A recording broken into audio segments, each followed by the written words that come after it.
Chapter 554. The transport tower in Miracle City's transport hall flashed with light, and the first one to be sent back was a tall beauty with red hair. Nangong, you're back. Meng Yingying had been waiting in the transport tower the entire time. When she saw Nangong Yun being captured in the Dragon's Ridge, the stone in her heart finally fell down. It's great that you're safe this time. Are you injured? Although Nangong Yun was captured by the Dragon Lord, Chu Tian had saved her in time, so she didn't suffer at all. She treated it as a trip to the richest city in the Forest of Chaos. I'm sorry, everyone was worried. But with boss coming out, that dragon wouldn't dare do anything to me. Nangong Yi gave a few loud laughs. I've been busy outside, and now that I finally have a chance to come back, I'll find Vivian and the three of us can go drink. Meng Yingying, Nangong Yun, and Vivian, they were pure sisters with different surnames. They had a very good relationship with Miracle City, but now that they had many things to do, it was hard for them to have time to eat, drink, and play like they did before. Several flashes of light appeared in the transport tower. Other than Chu Tian and Lancelot, there were actually 3 other figures. These 3 figures were covered by incomparably large cloaks, making it hard for people to recognize their faces. However, they were 3 meters tall and twice the size of a human, making them very eye-catching. The most important thing was that when Meng Yingying stood in front of them, she could feel a strong pressure coming from them. This was the natural pressure of a higher being towards a lower being. You brought guests back. These people are. Who else could it be? Of course it's the Dragon Lord, the Great Titan, and the Golden Behemoth. Chu Tian said with a faint smile. Immediately inform the young miss, we need to hold an emergency meeting. Meng Yingying almost jumped up. What? Death Wing, Burst Claw, Thunder's Fury. Weren't these 3 fellows Miracle City's greatest enemies? How could Chu Tian bring the 3 of them in? If not for Chu Tian's calm demeanor and the Elf King by his side, Meng Yingying would have thought that Chu Tian was being held hostage. Meng Qinggu obviously didn't expect this to happen. Chu Tian had clearly gone to Dragon City to fish up people, but in the end, not only did he bring back Nangong Yun, he also conveniently brought back the 3 forest giants. Now that the forest's 4 giants had gathered in Miracle City and they were calmly sitting down for a meeting, this was a large matter that could shake the forest. Death Wing, Burst Claw, and Thunder's Fury, when they left Miracle City 2 months ago, they never would have thought that in such a short period of time, Miracle City would undergo such a large change. The current Miracle City was already an advanced automated city. Miracle City's transport network, Miracle City's communication network, Miracle City's smart brain, and all kinds of high-tech equipment all displayed a strong potential. The ancient tree of life was no longer important. The 3 giants were now fully aware that fighting to the death in the Forest of Chaos was a very stupid and meaningless matter. The continent was this big and the world was this big, there was no better chance than now. The forest's 4 giants could each compare to a warring kingdom on the continent. If they used Miracle City as a hub and the 4 giants worked together, the entire forest would be unified in a short period of time. At that time, they would have enough confidence to expand on the continent. Meng Qinggu personally talked to Death Wing, Burst Claw, and Thunder's Fury. The Giant Dragon Bank, the Titan Bank, and the Behemoth Bank can be established. Miracle Bank will exchange 5% of their shares for 20%. If you agree to this condition, we will support the establishment of the 3 banks. The Elven Bank had been open for a month and had already obtained a large success. The 3 giants saw the wealth of the forest wildly flowing into the elves' hands, so how could they not be anxious or not feel a sense of danger? Therefore, if they wanted to compete with the elves, they could only establish their own banks and control the wealth and resources in their area. The 4 giants all had their own advantages. The Dragon's Ridge was the richest in the Forest of Chaos, lacking source stones and wealth the least. The Dragon Lord was a giant dragon that had lived for tens of thousands of years, his wisdom and strength could not be doubted. The Titan giants of the giant mountain range controlled the most mines and resources in the Forest of Chaos, as well as the most craftsmen and the strongest manufacturing skills. If they could establish their own bank, all kinds of industries would be formed. Adding in the Miracle shopping center, all kinds of weapons and equipment could be sold across the continent. They had the strongest liquidity among all the powers.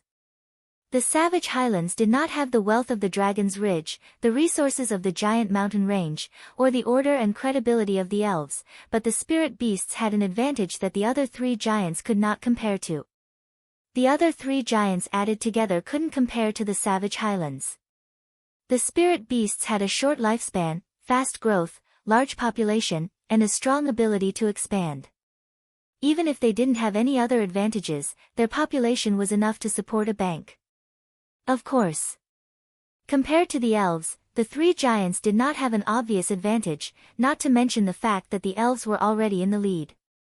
The Elven Bank already had over 8 million source stones, and this number was increasing every day. The Elven Bank's development would push Miracle Bank forward, so it was hard for the three giants to squeeze in. Meng Qingwu's proposal was already giving them a lot of face. Miracle Bank and Miracle City's development was very stable now. If it wasn't for the stability of the Forest of Chaos, Meng Qingwu would not have used Miracle Bank's shares to exchange. Death Wing, Burst Claw, and Thunder's Fury haggled over the price. In the end, they had no choice but to agree. Miracle Bank approved and supported the establishment of the Giant Dragon Bank, Behemoth Bank, and Titan Bank. The three banks would each take out 20% of their shares to exchange with Miracle Bank and another 10% of their shares to exchange with the Elven Bank. This kind of cross-ownership was beneficial for future cooperation and stability. This matter had been settled for now. The hearts of the three giants instantly became a lot more relaxed. Chu Tian and Lancelot's hearts were also completely relaxed. After this cooperation was completed, the Forest of Chaos would move towards unification. Miracle Bank would become the central bank and the four giants would control most of the capital in the area. This capital would not only become ammunition for the expansion of the Forest of Chaos, it would also play an important role in maintaining the stability of the Forest of Chaos. The most important cooperation had been completed. The other projects and reforms needed to be carried out one by one. Death Wing especially wanted to build a transport system for the Dragon's Ridge area, allowing the Dragon's Ridge merchants to make money all over the continent. Thunder's Fury wanted to connect to the Miracle shopping center as soon as possible, allowing the craftsman's products to be sold all over the continent. Burst Claw wanted to cooperate with Miracle Commerce's firearms department. He needed large amounts of powerful source energy weapons to expand his territory. Everyone don't be anxious, everyone don't be anxious. Since we've already become allies, we can't lack this cooperation in the future. Chu Tian was too lazy to argue with them. Before that, you should fulfill your promise. Death Wing's long and narrow eyes flashed with a faint light. What does City Lord Chu need us to do? Then I'll be direct. I'm building a transport tower in the Purgatory world, but I've encountered a bit of trouble recently. I hope everyone can help me settle the Purgatory world situation. What?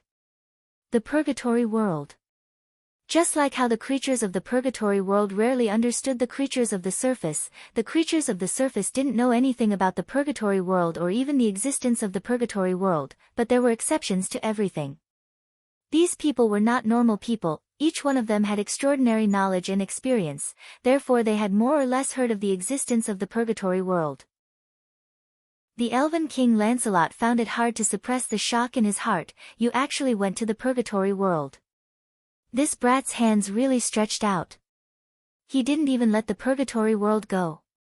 The Purgatory world is a deep underground world. Not only is it a place with rich resources and special products, it is also a place that contains shocking secrets and even the fate of the entire continent. Chu Tian had a serious expression. The Purgatory world needs to be taken seriously. Now that we're allies, good things should be shared. Miracle City is willing to develop the Purgatory world with everyone. The four giants were filled with joy. This was a good thing they could never have dreamed of. Although they knew about the Purgatory world and even saw the creatures of the Purgatory world, as well as the rare resources produced in the Purgatory world, they were separated by several thousand miles of rock strata. Even with the strength of the four giants, it wasn't a small risk to go to the Purgatory world. Therefore, exploring the purgatory world was just an unrealistic fantasy. Now the situation was different. Chu Tian directly connected to the purgatory world. With Miracle Commerce's technology and methods, the Forest of Chaos definitely had the ability to do something in the purgatory world. Death Wing, Thunder's Fury, and Burst Claw couldn't help feeling lucky. Forming an alliance with Miracle City at this node was too correct. They never thought that as soon as they formed an alliance with Miracle City, they would obtain an unprecedented pleasant surprise. Burst Claw was a behemoth, so he was the most direct. The spirit beasts have soldiers and armies, you can do whatever you want. The spirit beasts are known on the continent for their valiance, but the most important thing right now is to establish a stable stronghold in the purgatory world. The purgatory world's influence cannot be underestimated. As an outsider, we don't have many advantages, and if we interfere too much, the locals will resist us. The smartest method is to slowly support a local power, which is why I'm asking everyone for help. Chu Tian didn't waste words and described the purgatory world situation. After the four of them understood the situation, Chu Tian led them to the transport tower. He only wanted to invite Lancelot alone, but they never would have thought that Chu Tian would invite all four giants. Lancelot was a wood elf and couldn't come in contact with the dark elves. There was also Burst Claw, Thunder's Fury, and Death Wing. Any one of them could be recognized and they would be first-class experts on the continent. It was just a trivial darkness city, how could it be worth mentioning? Chu Tian activated the transport array and the five of them disappeared in a flash of light. Chapter 555. Meiji searched everywhere, gathering an army of 40 to 50,000 people.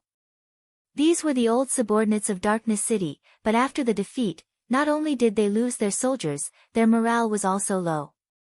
Not to mention taking back Darkness City, without the tyrant barrack secretly sending food and supplies, it would be a problem for them to survive in this place.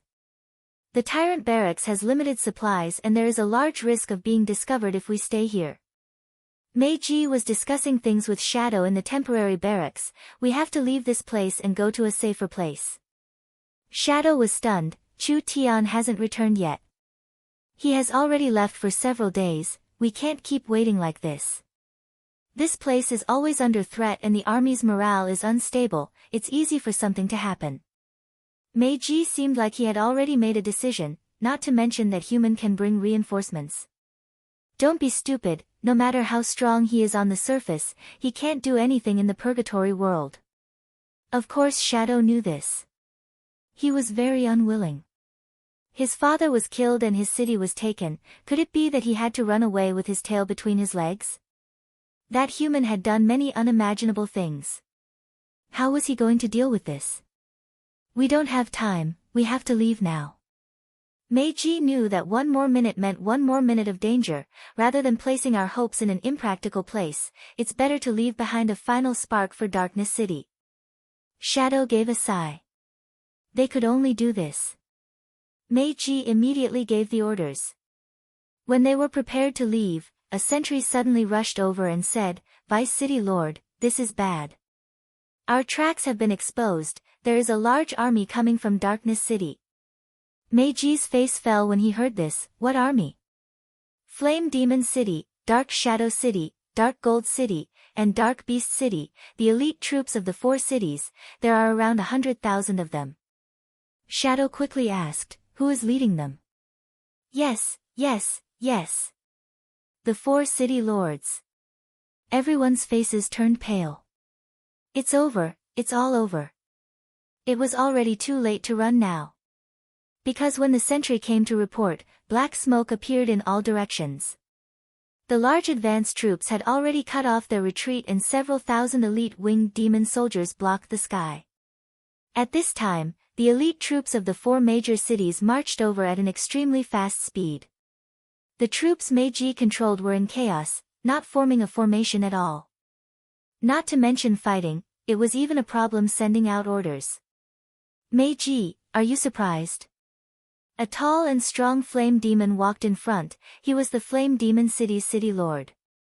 Kildan was just the Vice City Lord. This person had the strength of the peak 9th True Spirit layer and could break through with just a single step.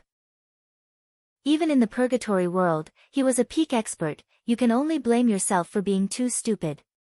Gathering the defeated soldiers like this, do you really think you have a chance to make a comeback? Meiji immediately understood. This fellow used the surrendered traders of Darkness City, pretending to be defeated soldiers that Meiji gathered, so he found Meiji's hiding place. The Shadow City Lord sneered. Zoro, that trash, can't even do such a small thing. We still have to do it ourselves. Don't waste time talking nonsense. The Dark Giant City Master of Black Gold City was impatient. Go, destroy them. An army of 100,000 was about to descend.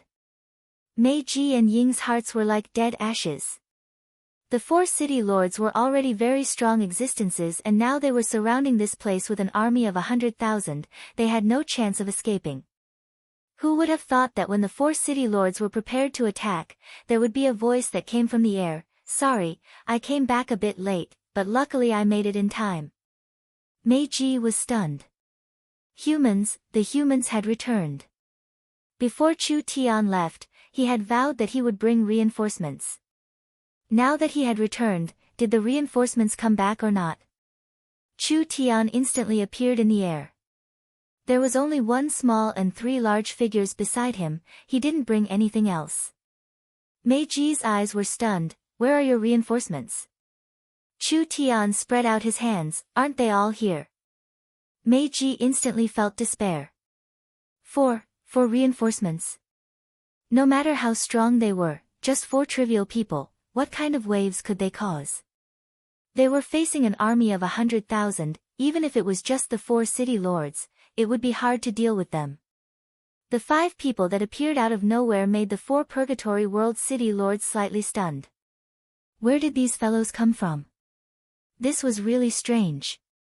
The 4 forest giants looked around the Purgatory world and felt it was very strange.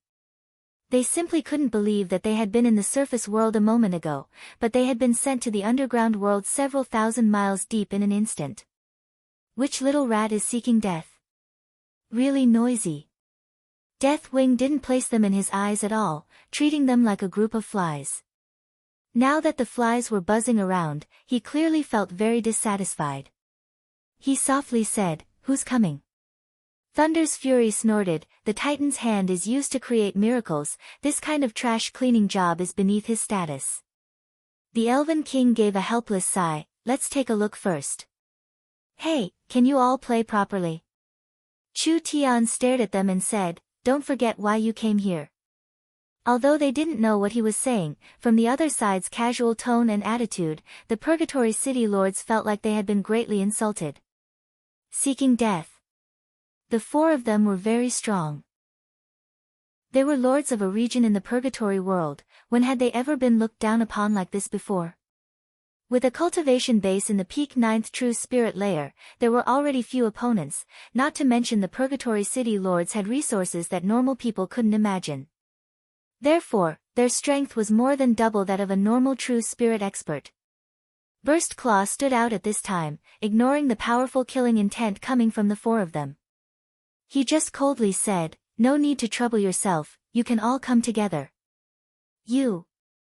Burst Claw slightly released a trace of evil aura and the 4 city lords instantly felt their bodies tremble. They all had a strange feeling that the one standing in front of them wasn't a 3-meter-tall unknown race, but a 100-meter-tall peerless vicious beast. Burst Claw suppressed his body and didn't release his full aura, but just a part of it was enough to create a strong deterrent to the 4 city lords. The 4 city lords could instantly confirm that this fellow was a peak expert that had already surpassed the true spirit realm. How could he be this strong? What made the 4 city lords even more shocked was that among these 5 people, other than the human looking a bit weaker, the others seemed to be on the same level. Could it be that these 4 were super experts that had already surpassed the true spirit realm? This was impossible. If these experts existed in the Purgatory world, it was impossible for these well-informed city lords to not know about them.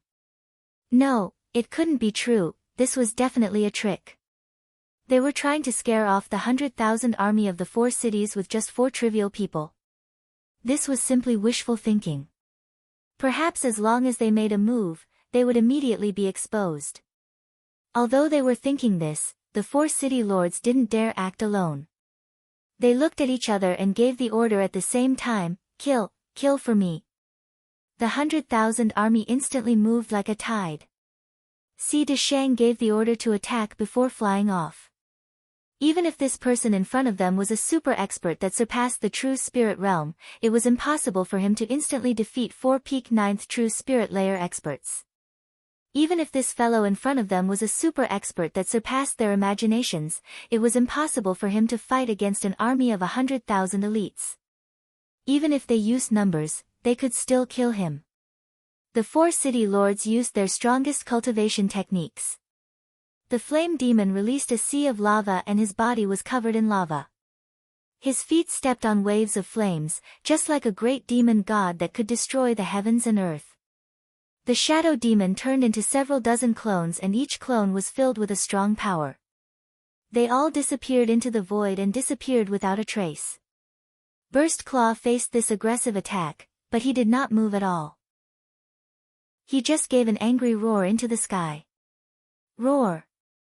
The shadow demon clones were forced out in front of Burst Claw and they were all shattered with a roar. The shadow demon's main body was bleeding from his 7 orifices, his mind was broken, and his soul was shattered, dying on the spot. The fire demon was shaken by the golden behemoth's roar, and the entire sea of lava beneath its feet evaporated for some reason. It felt as if thousands of sharp attacks had landed on its body at the same time. The fire demon's half-elemental body instantly exploded, and its mind collapsed, causing it to lose all its combat strength. The black giant and the black spirit beast were a bit further away, so they weren't affected much, but they were still heavily injured. One roar. Just one roar. Of the 4 peak 9th true spirit layer experts, 1 was killed on the spot, 1 was crippled on the spot, and the other 2 were heavily injured. The dark giant and the dark spirit beast were stunned. They didn't know what secret technique this fellow used to have this kind of terrifying attack power, but no matter what secret technique he used, this person was definitely an expert that surpassed the true spirit realm.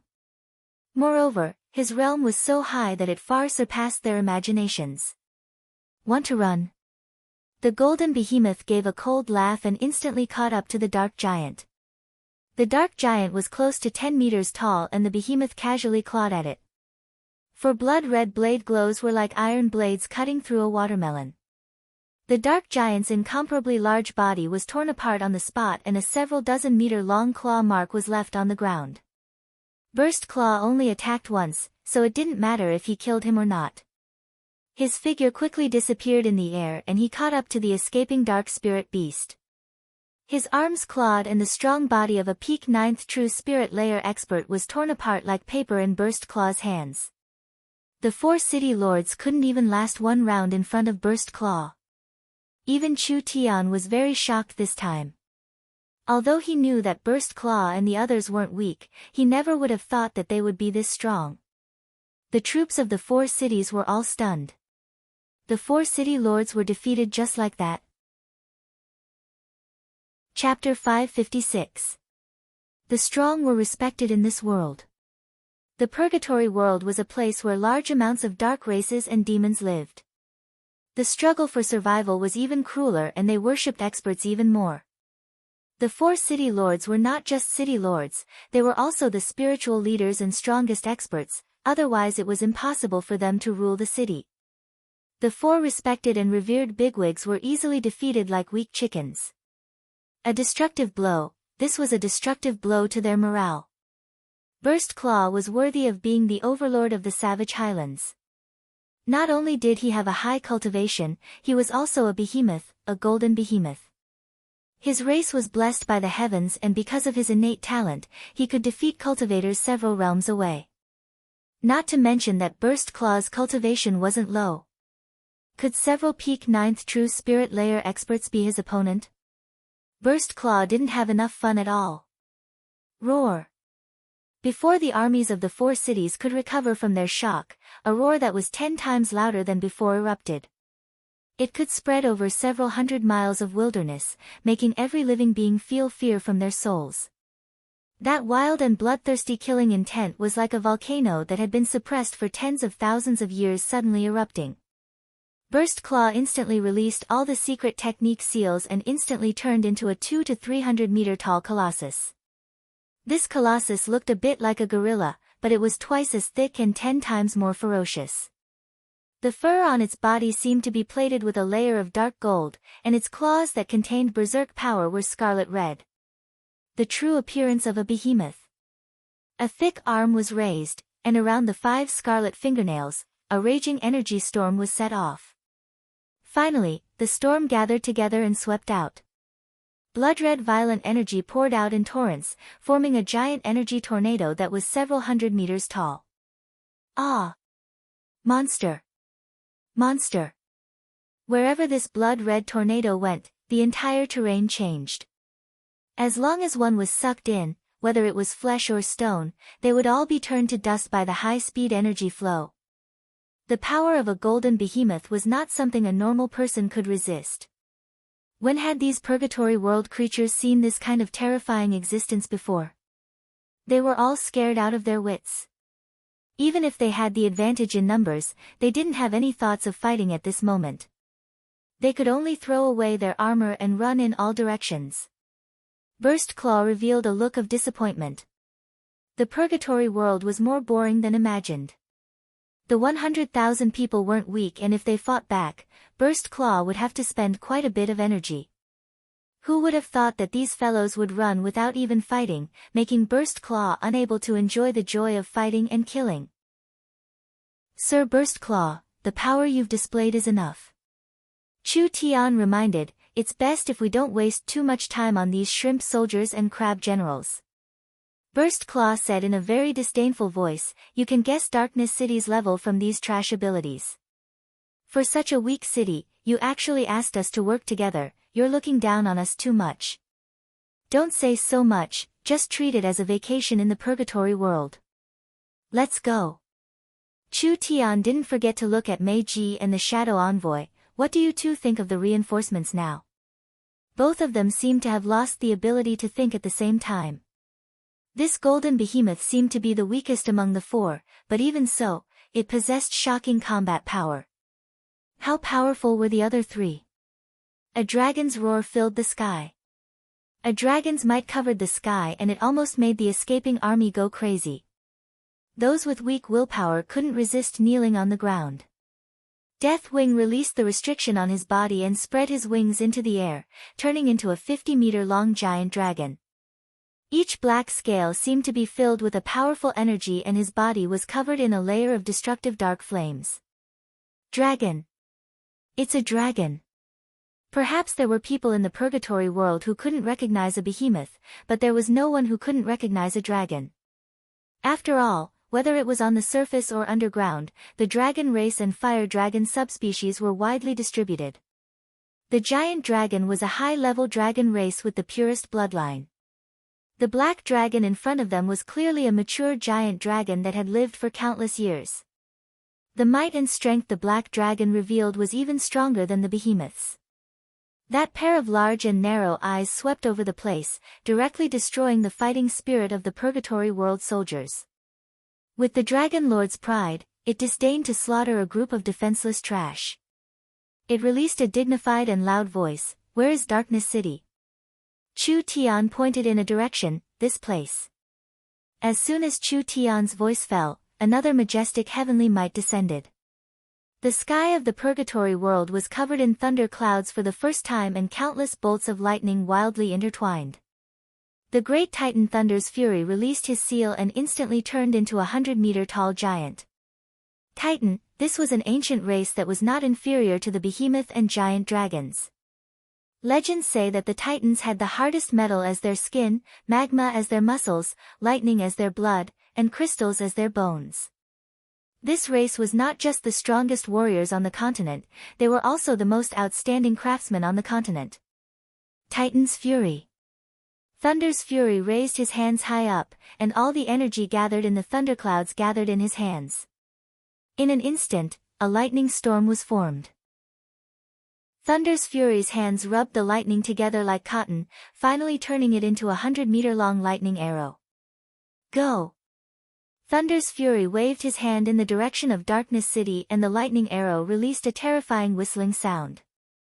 It was like a sun as it flew across the land, instantly disappearing into the horizon. This. Meiji and the others were already stunned. This powerful giant was this far away, yet it could still attack Darkness City? This already surpassed the understanding of normal beings. Hung. There was a faint shaking sound coming from the distance.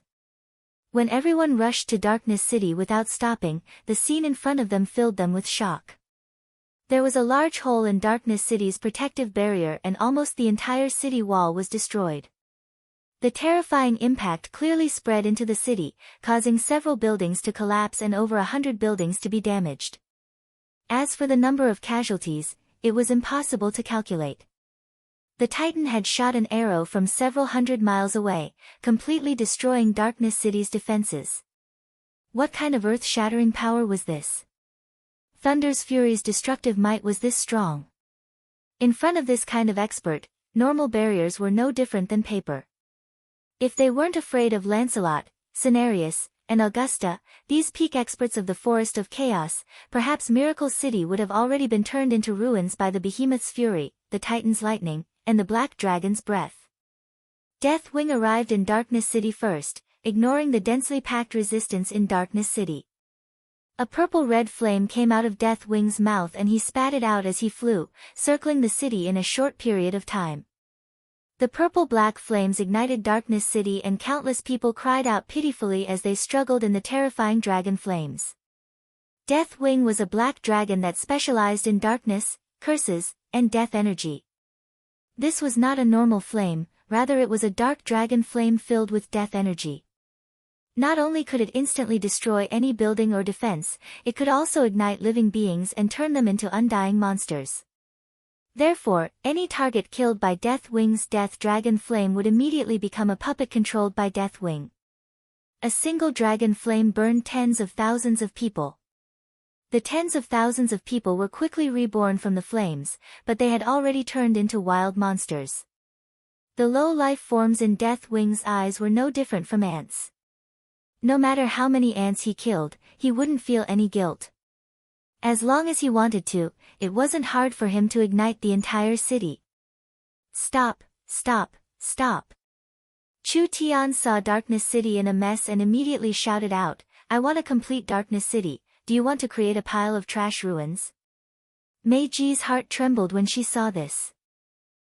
Whether it was the behemoth, the Titan, the Black Dragon, or the elf that hadn't made a move yet, they were all terrifying existences that surpassed mortals.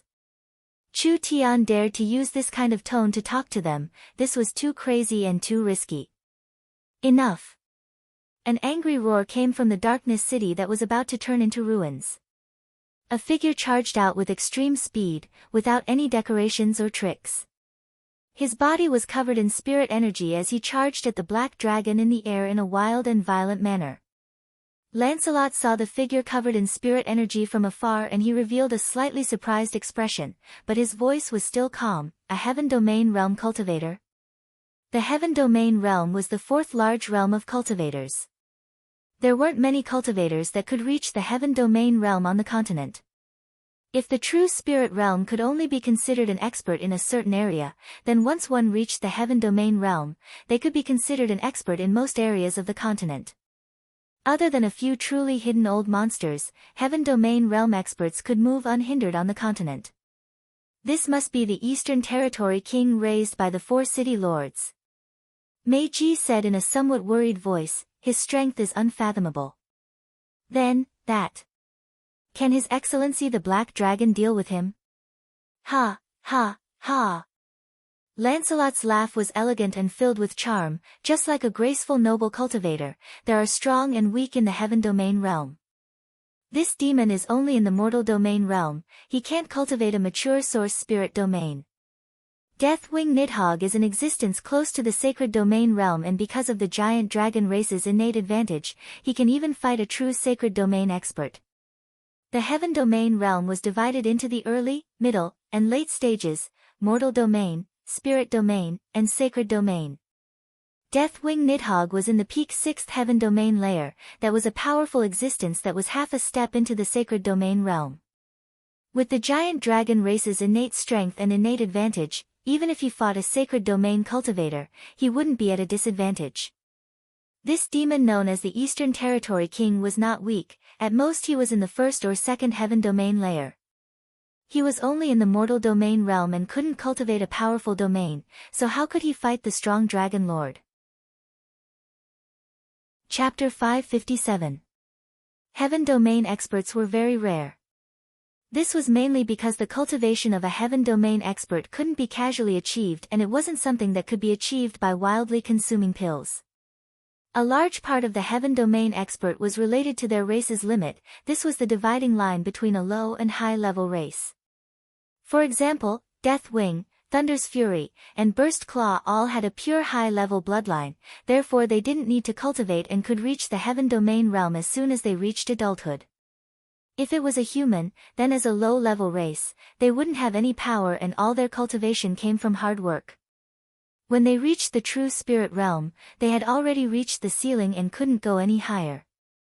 No matter how good their innate talent was or how many pills they had, it was useless. Why was it like this? This was the limit of their race's growth. If they wanted to step into the Heaven Domain realm, they had to find a way to break the innate shackles. To open this bottleneck, they had to have a fortuitous encounter. A large warring kingdom only had 1 or 2 Heaven Domain experts. In empires, Heaven Domain experts were considered peak experts. Because Heaven Domain experts rarely had enemies, these people were all large characters that could shake a region. The Eastern Territory King had never fought a giant dragon before, but based on his confidence in his own strength, he actually took the initiative to attack Deathwing Nidhogg. So what if it was a giant dragon? Even if it was a dragon, he had to give it a try. Even if he couldn't win, he could at least retreat. If he didn't fight and ran, it would be too shameful. The Eastern Territory King had this thought as he was covered in a white light. This was no longer pure spirit energy, rather it was a domain formed by the power of a Heaven Domain expert. The space within the domain would weaken and the increase in power was something that cultivators under the Heaven Domain realm couldn't imagine. Why could Thunder's Fury destroy Darkness City from 100 miles away? This was because Thunder's Fury was a peak 6th Heaven Domain layer expert. The thunderstorm could form a very mature and stable domain. When the Titan's thunder was thrown out, it was surrounded by Thunder's Fury's domain energy, therefore no matter how far it flew, its power wouldn't weaken until it hit its target. This was the power of a Heaven Domain expert. Cultivators under the Heaven Domain realm couldn't understand it at all. The Eastern Domain King was only in the 1st or 2nd Heaven Domain layer. Although his domain hadn't matured yet, the power of his fist was enough to shatter a mountain. He didn't cultivate any profound cultivation technique, he only had pure wild strength, a terrifying aura that could destroy everything. Boom! The king of the Eastern region finally punched out without any unnecessary decorations. The energy condensed in this punch was beyond imagination, and the surrounding space distorted and deformed under the tremendous pressure. In the end, it turned into a layer of vibrating spatial ripples that smashed into Nidhogg's body like a rock that could crush dry weeds and rotten wood. This time, a powerful energy wave erupted, shattering a part of the black dragon's scales on the spot. However, in comparison, the Eastern Domain King's body trembled, and he was flung away like a meteor. Deathwing was covered in a layer of black light. This was clearly the power of his domain. His taunting voice echoed in the sky, so weak, it's not even enough to scratch an itch. The Eastern Domain King stumbled several dozen meters before standing up in a sorry state. It was hard to believe what was happening in front of him. There was no living being that could take this punch, but the black dragon had only lost a few scales. Although he guessed that this dragon was stronger than him, he never thought that the difference in strength would be this big. The white light appeared once again. The Eastern Domain King stepped into the air and instantly moved several hundred meters. Want to run? Can you run? Deathwing's earth-shaking dragon roar filled the sky as his 50-meter-long body turned into a black shadow. Although his body was incomparably large, his speed was even faster as he opened his large mouth at the Eastern Domain King. There was no sound. There were no fluctuations. There was no light. The Eastern Domain King fell to the ground like he had lost control. Following this, a strong and invisible energy fell down and the ground caved in. The white light covering the Eastern Domain King quickly faded, and from the sounds of bones breaking coming from his body, at least half of his bones had been broken and there were several places that caved in. This was a Heaven Domain expert using his domain to fight back. There was no doubt that Deathwing Nidhogg had an overwhelming strength. Although they were both Heaven Domain experts, it wasn't hard for Deathwing to kill this fellow with his strength. Deathwing was prepared to use more strength to completely crush this fellow. "Mercy, mercy, don't kill me." The fellow called the Eastern Domain King kneeled on the ground and begged for mercy. This made everyone's eyes pop out. Heaven Domain experts were rarely seen on the continent, so they should be very proud existences. This fellow didn't have the dignity of an expert at all, directly kneeling on the ground and begging for mercy. Chu Tian saw this and said, "Your Excellency Deathwing, he no longer has the ability to resist, so let him live for now." Deathwing withdrew his strength and his body shrank again, turning back into the 3-meter-tall draconian. The Purgatory World's mission was too easy, there was no challenge at all. Chu Tian made a gesture, "Meiji, I'll leave this fellow to you, I'll personally interrogate him later." Meiji quickly cupped her hands, "Yes." In front of these people, Meiji couldn't explode no matter how angry she was only filled with deep shock and helplessness. Where did Chu Tian find these monsters? Any one of them had the ability to rule half the Purgatory World, but these shocking experts were willing to listen to Chu Tian's arrangements. Just how strong was this human strength? The Eastern Domain King was already half dead, completely losing his battle strength. Chu Tian looked at the messy darkness city and said with knit brows, "A good city has become like this, I'm afraid it'll take a while to repair it." "It's not that troublesome, let me do it."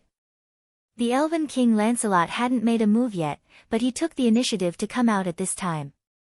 Chu Tian didn't know what medicine the Elven King was selling in his gourd. The Elven King inserted the forest scepter into the ground and slowly raised his hands. An invisible but omnipresent power flooded out in all directions, covering the entire area in Lancelot's power. Sacred Domain. Deathwing, Thunder's Fury, and Burst Claw were stunned because Lancelot had been the master of the Eternal Forest for less than 100 years and had never fought them before. Therefore, even Deathwing didn't know how strong Lancelot was. But now it seemed like, at least in terms of cultivation, Lancelot was ahead of the other 3 giants. He was at least in the 7th Heaven Domain layer, worthy of being one of the most outstanding kings of the elven race. Hong. Lancelot's source spirit was released. This was a very strange source spirit that was like a crystal-clear hourglass. There were all kinds of exquisite and precise runes on the surface, as if it contained some kind of heaven and earth law. Large amounts of faint silver light came from all directions and gathered into the hourglass, finally forming a bottle of silver sand. The silver sand began to fall down. During this process, a strange energy covered the entire area, quickly extinguishing the dark dragon flames. The destroyed buildings and the parts that Thunder's Fury had pierced through were quickly restored. Everything was quickly restored by this strange energy. Other than the people that had been killed, everything else returned to normal. After around 5 minutes, the entire Darkness City seemed to have returned to how it was 5 minutes ago. It was like time flowed in the opposite direction as it should have in the past 5 minutes. Meiji had just tied up the Eastern Domain King. When she saw the Elven King's strange energy, she revealed a look of disbelief. "This is..."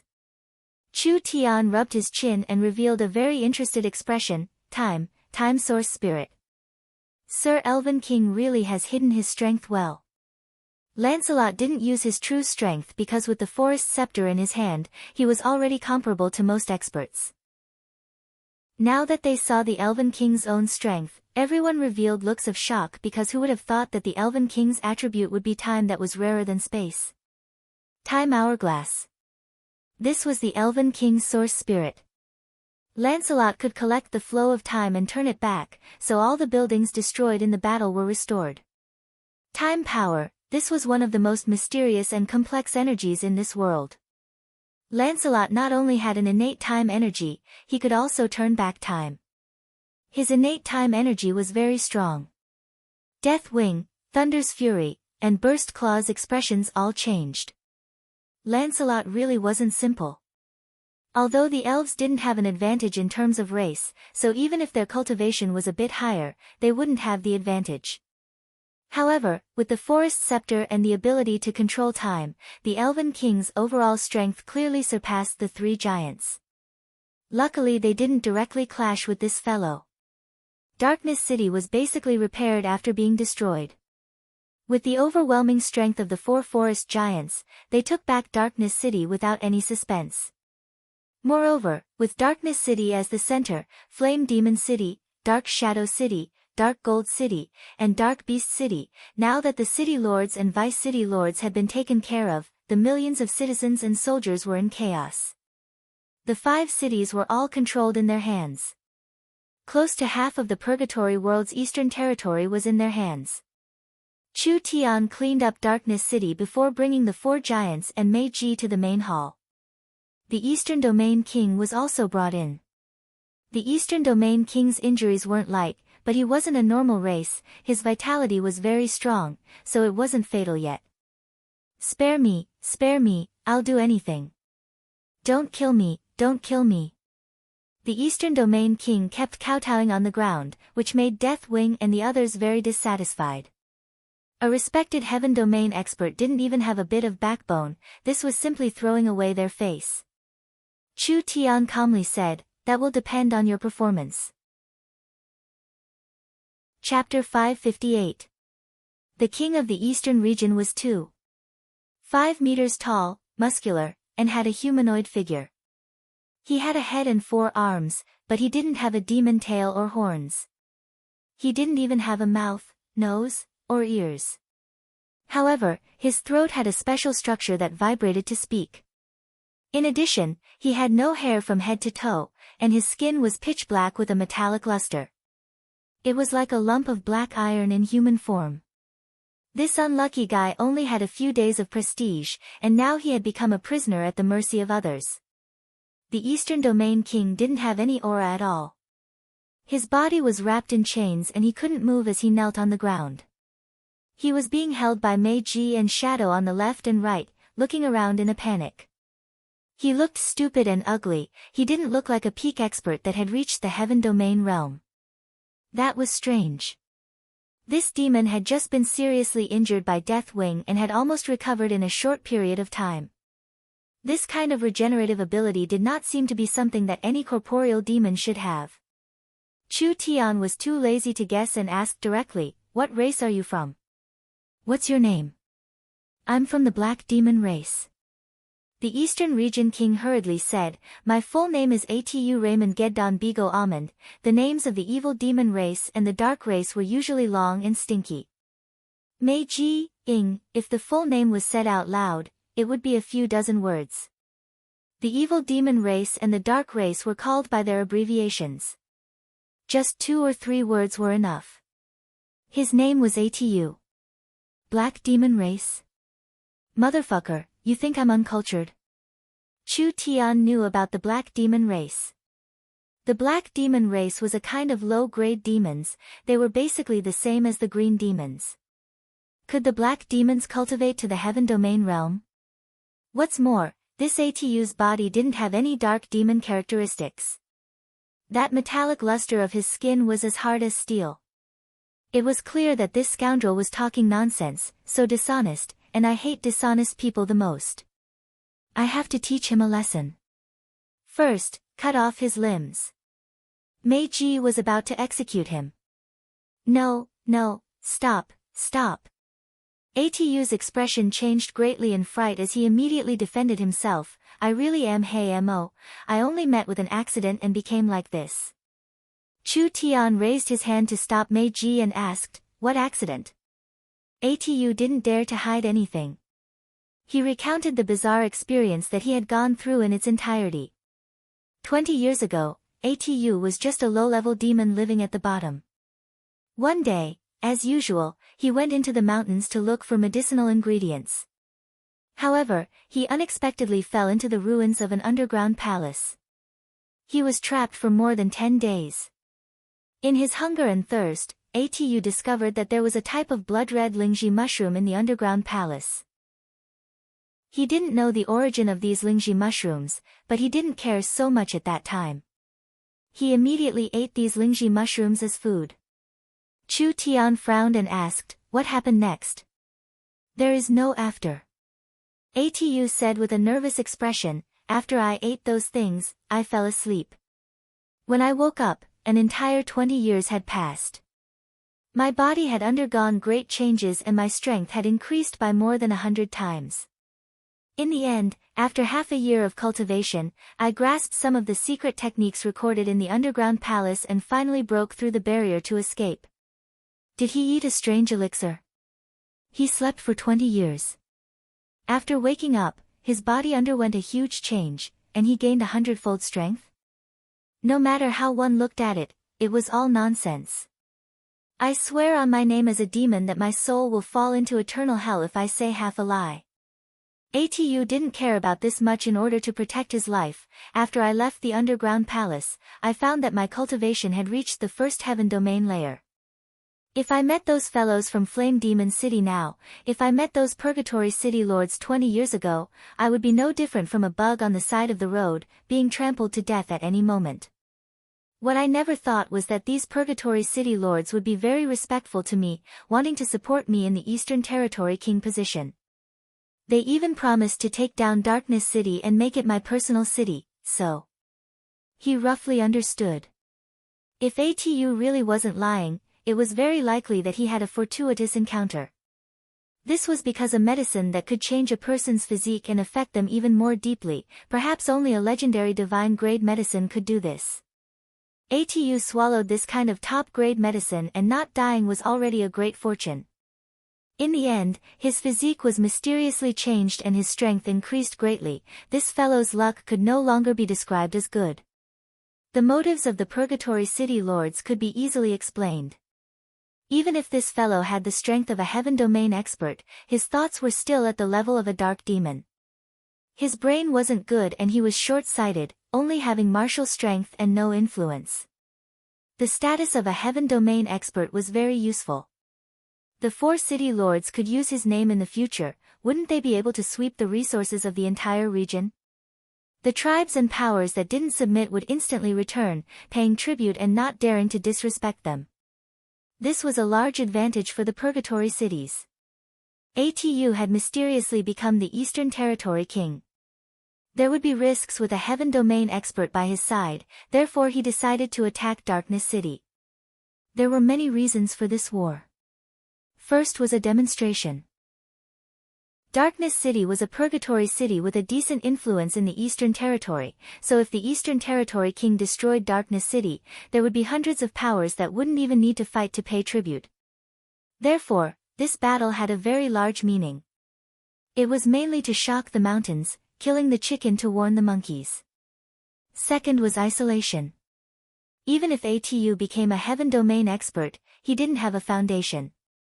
The fortuitous encounter didn't increase his strength, but it didn't increase his intelligence. As long as Atu was isolated in Darkness City, the 4 city lords didn't need to worry about their influence being threatened. The third was Darkness City's weakness. The Darkness City's city lord was heavily injured and the city was at its weakest, therefore attacking Darkness City at this time could achieve the greatest result with the smallest price. Darkness City was a purgatory city that had been in operation for many years. The resources inside were enough for the 4 city lords to drool over. In this situation where everyone took what they needed. This war was launched like this. Chu Tian pondered it for a while before asking, "Where is the underground palace?" Atu's little life was in the other side's hands, how could he dare lie or hide anything? He immediately told them the exact location. You better not be lying to me, lock him up first. Chu Tian ordered Meiji before saying to Shadow, bring a few people to look around. If you find anything special, tell me as soon as possible. Chu Tian was very interested in changing Atu's location. A treasure that could make a person change like this, it could be a legendary divine item. Even Chu Tian's heart would beat faster for this kind of thing. Although Darkness City suffered a large loss this time, their harvest was also unprecedented. Flame Demon City, Dark Shadow City, Dark Gold City, and Dark Beast City, the 4 Purgatory World cities would become subsidiary cities of Darkness City. The influence of these 5 cities was enough to monopolize half of the eastern region's resources, which would bring large benefits to Miracle Commerce and the Forest of Chaos. Meiji was appointed as Darkness City's city lord. The Dark Elf Shadow became Darkness City's vice-city lord. The 4 forest giants had worked hard this time, so Chu Tian naturally wouldn't mistreat them. The 4 subsidiary cities became the Eternal Forest, Dragon's Ridge, Giant Mountain Range, and Savage Highlands transfer points in the Purgatory World. Although the 4 giants didn't have the right to rule the Purgatory World, they could use these 4 cities as a foundation to obtain resources from the Purgatory World.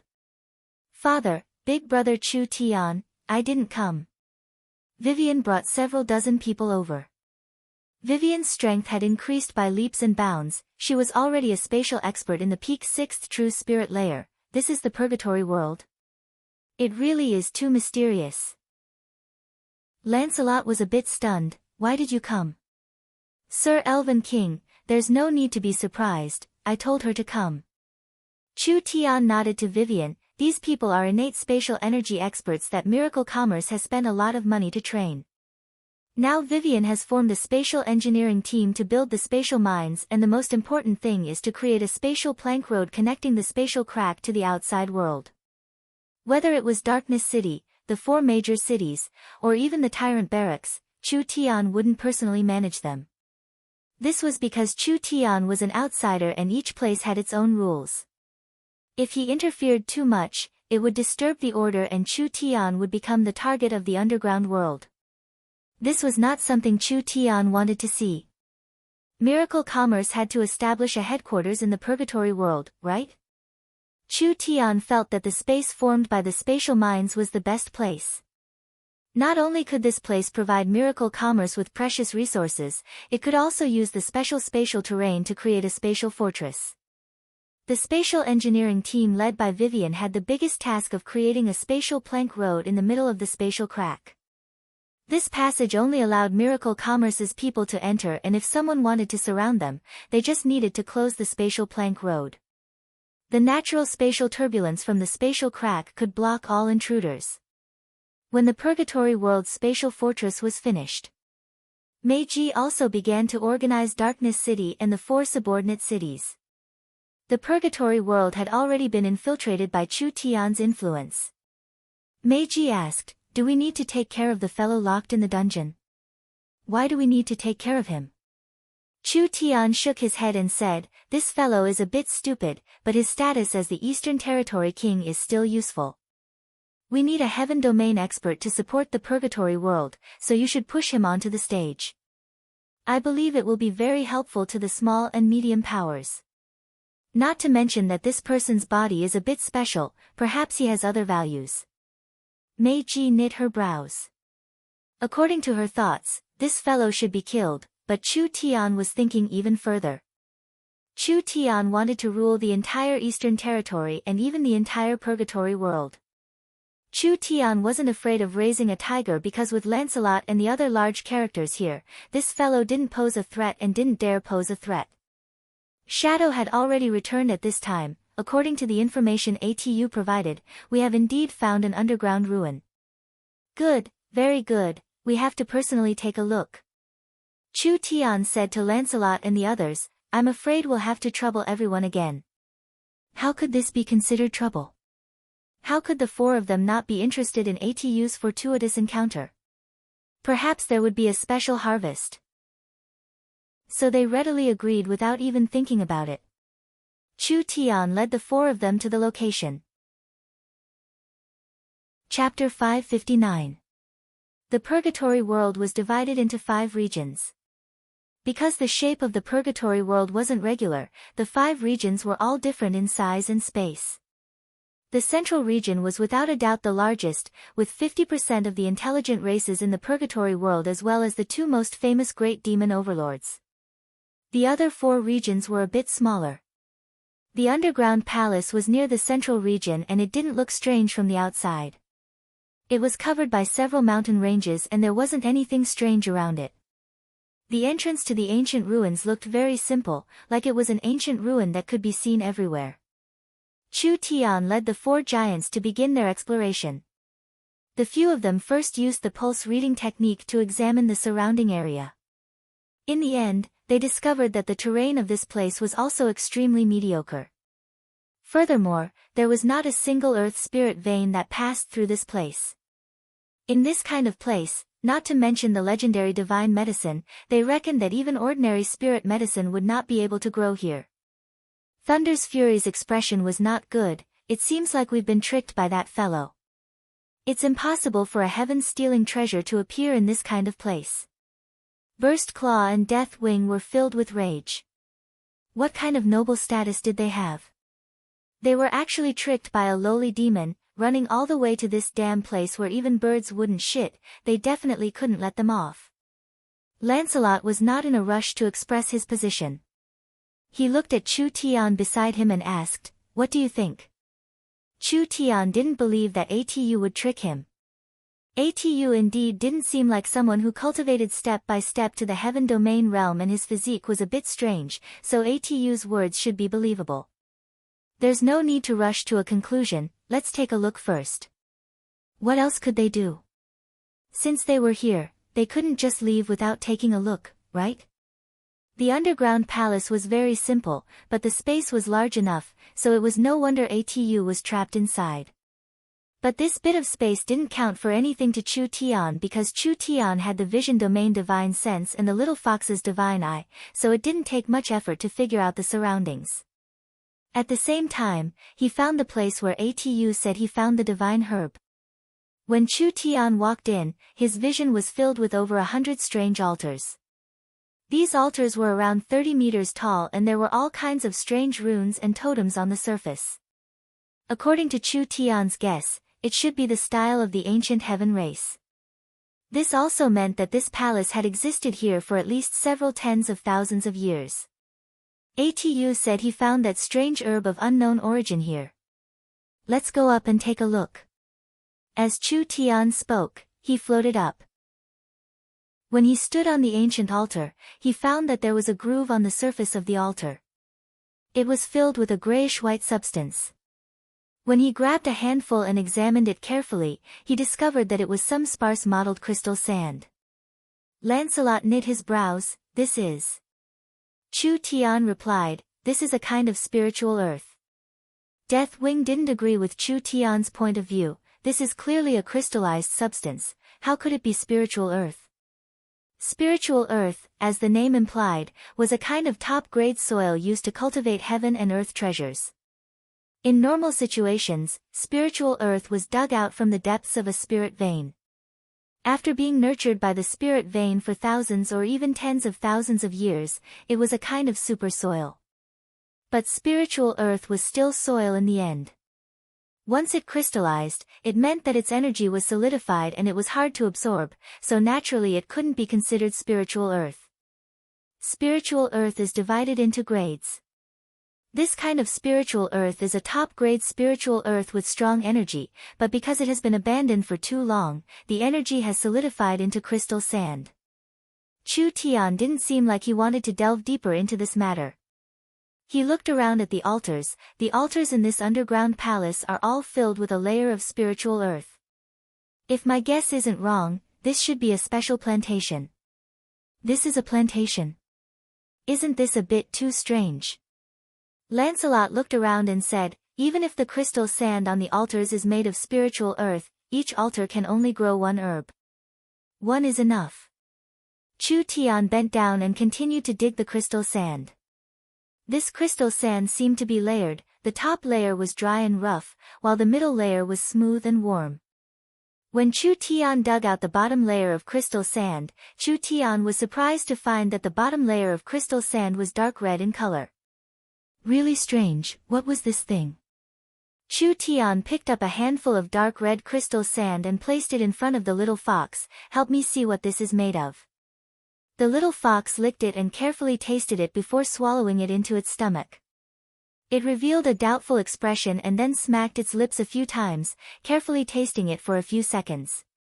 Something that Chu Tian didn't expect happened.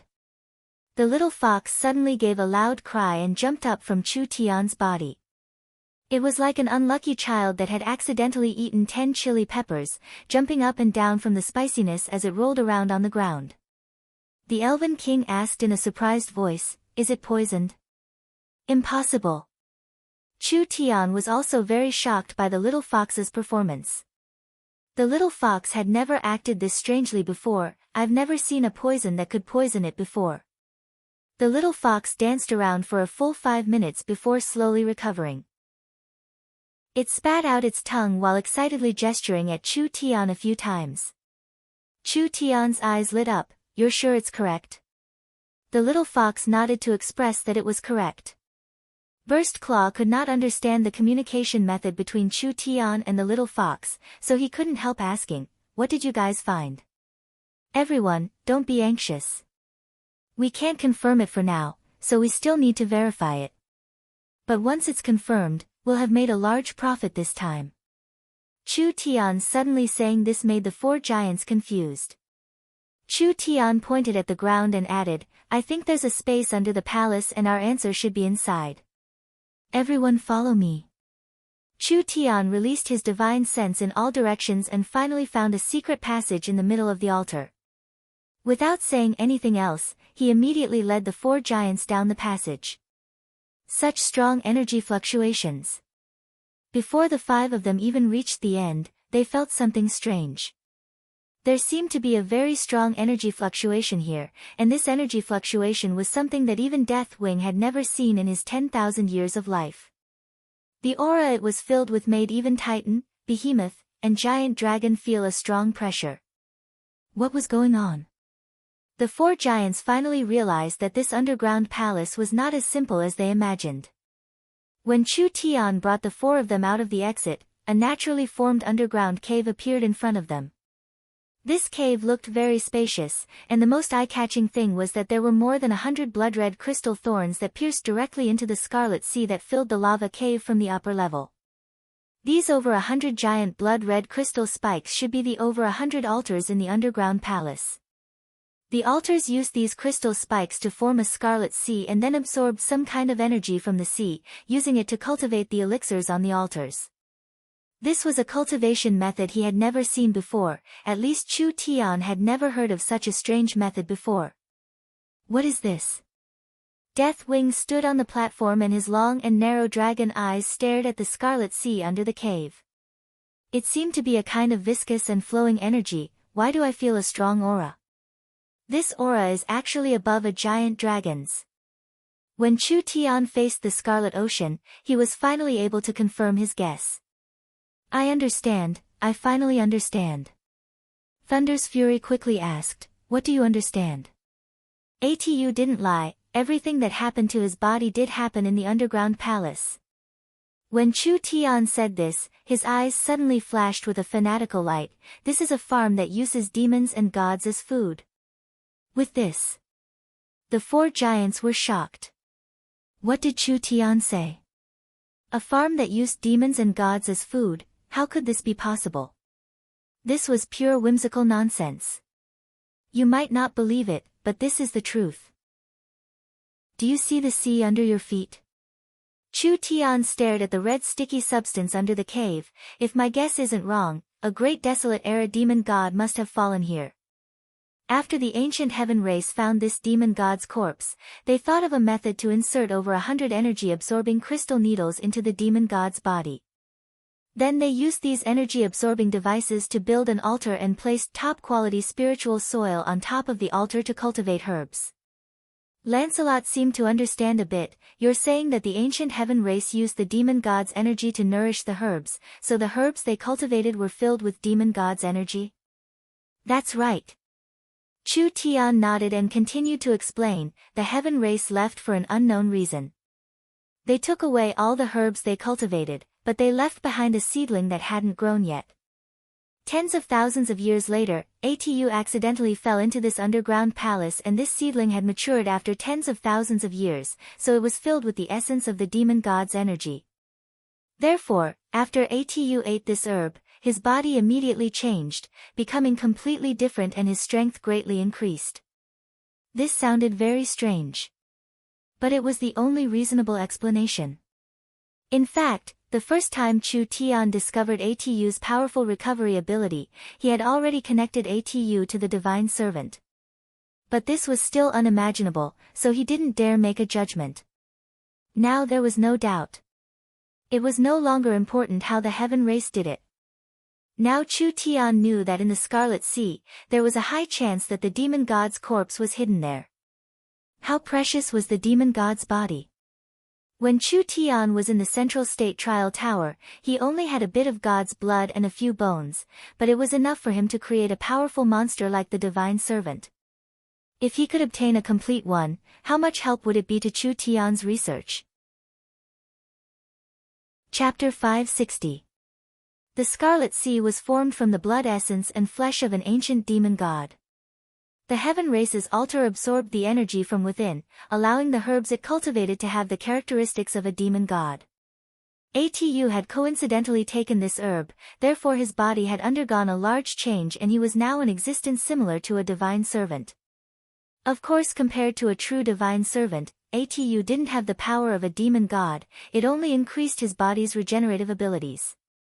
Releasing his divine sense, Chu Tian decided to explore the Scarlet Sea, but as soon as his divine sense touched the Scarlet Sea, it was sucked in like water touching a sponge, disappearing without a trace. Then, without any warning, a large number of ripples suddenly appeared in the Scarlet Sea. Lancelot's face sunk. Be careful, there's something wrong. It seems like we've touched something. A few silhouettes gradually appeared in the Scarlet Sea, like blood-red sculptures rising from the Scarlet Sea. They looked like some kind of terrifying and ugly demon with 3 faces and 6 arms. Their faces were ferocious, and each of them released a strong aura. This seemed like the remnant spirit of an ancient demon god had evolved over tens of thousands of years. Then, with the ancient demon god's blood essence as the foundation, it finally formed these monsters. The little fox was simply the natural nemesis of these monsters, formed from energy and blood essence. How were these monsters? In the little fox's eyes, they were no different from supplements. The little fox didn't need Chu Tian's reminder to take the initiative to make a move. It first spat out a large amount of purple energy from its mouth, instantly covering several dozen scarlet demons. Then it suddenly sucked in, and these monsters' bodies seemed like they were being pulled by a large force, immediately being pulled and twisted. Finally, a part of them turned into a blood mist that was sucked into the little fox's stomach. It seemed like it wasn't difficult at all. When Chu Tian thought that the little fox would be able to deal with it, something unexpected happened. The little fox sucked in a breath and its body turned red. It gave a large sneeze and specks of scarlet energy sprayed everywhere. This was just the beginning. It was like the little fox had sucked in a large mouthful of pepper powder. Tears flowed down as it wildly sneezed. This won't do. Even if it was in existence like the little fox, it still hadn't matured, so it couldn't directly absorb the demon god's blood essence. At this time, the demons in the Scarlet Sea began to move. Javelins or bows appeared in their hands, and a wave of fierce attacks quickly attacked Chu Tian's group. Death Wing's left wing suddenly swung forward, and the left wing quickly grew larger. It was like a giant barrier that blocked everyone behind it. Puchi! Puchi! When the blood arrows and blood spears hit Death Wing, there was no explosion or explosion. There was only the sound of corrosive acid hitting the ground.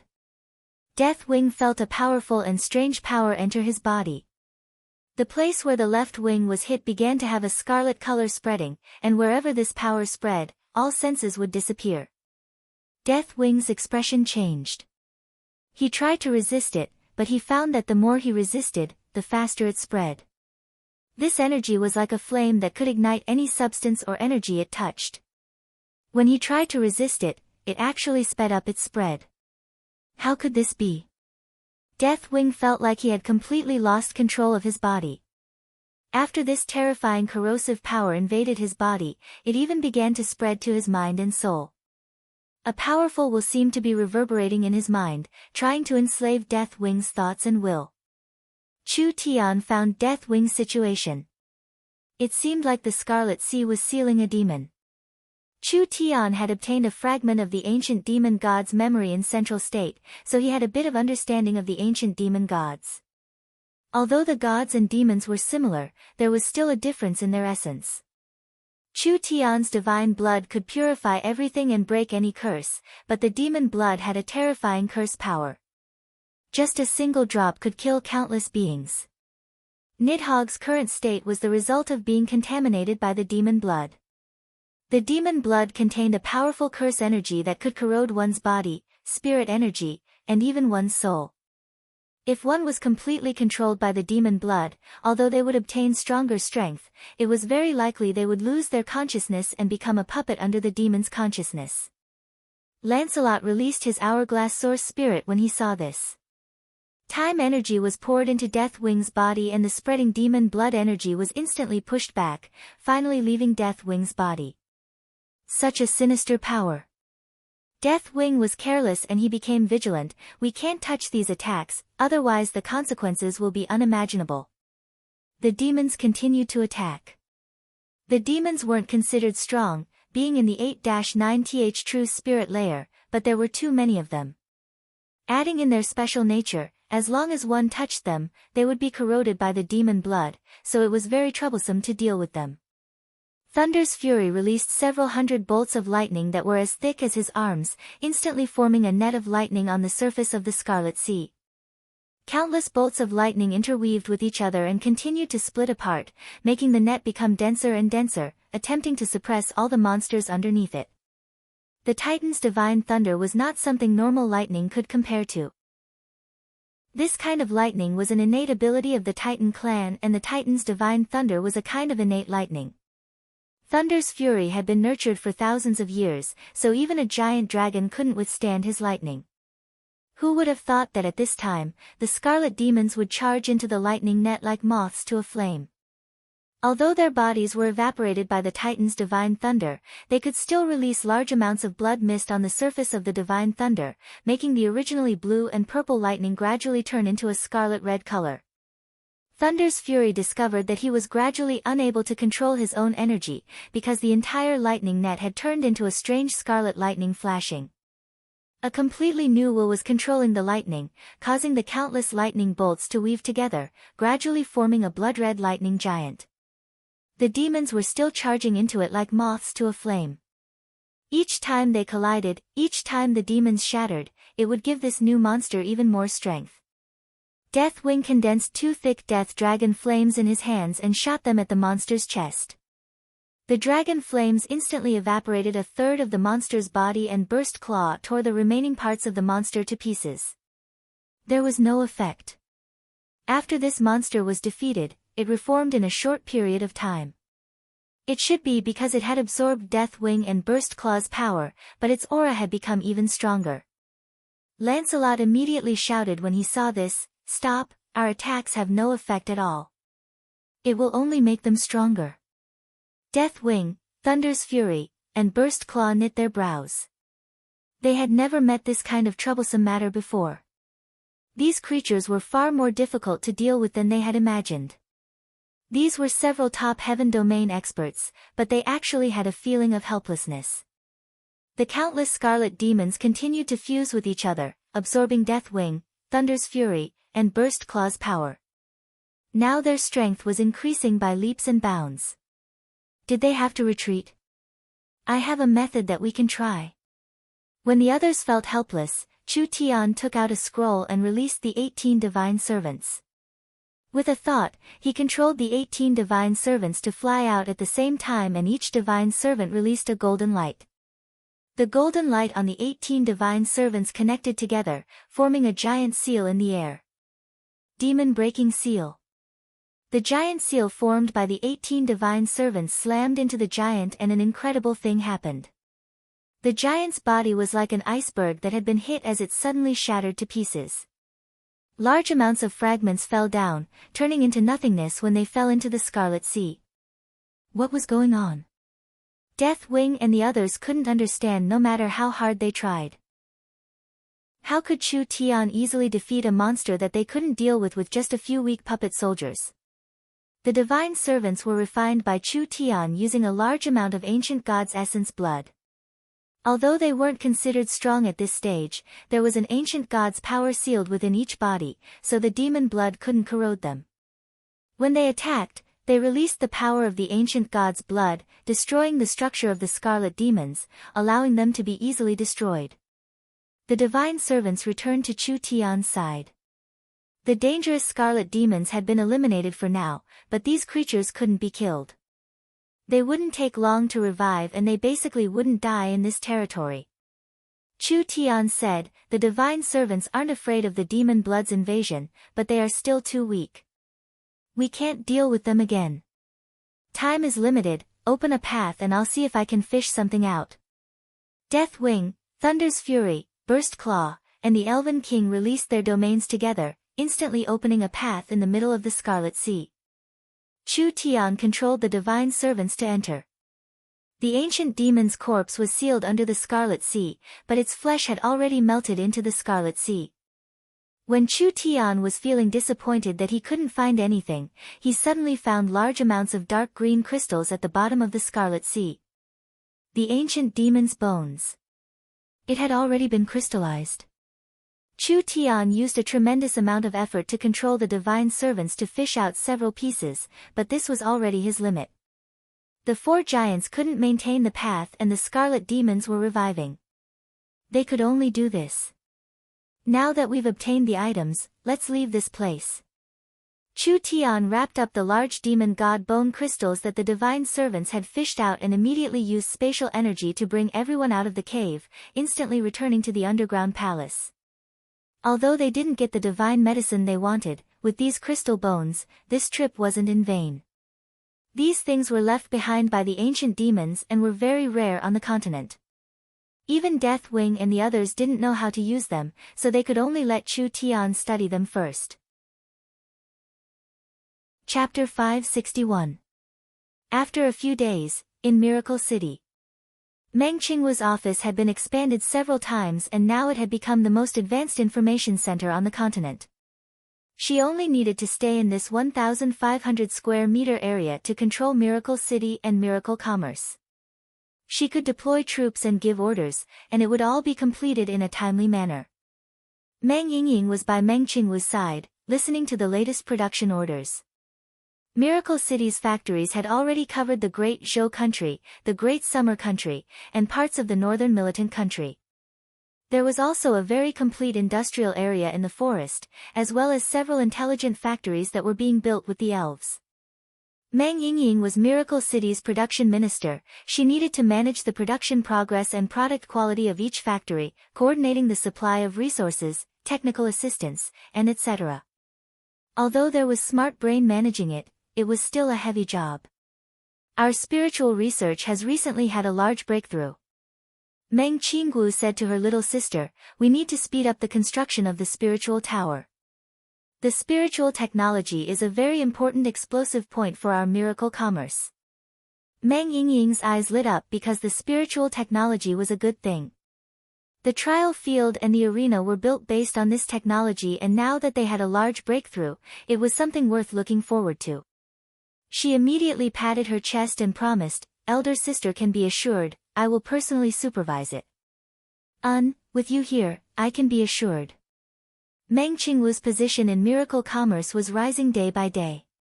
Whether it was Vivian, Nangong Yun, Dolores, or the others, they all respected her from the bottom of their hearts. Now there was a gap between a superior and a subordinate. Other than Chu Tian, only Yingying was her closest person. This sometimes made Meng Qingwu feel lonely, but she understood that in order to control the aircraft carrier that was miracle commerce, this sacrifice was necessary. Yingying, how is your progress with Chu Tian? Meng Yingying didn't expect her sister to mention this matter, and her little face immediately turned slightly red.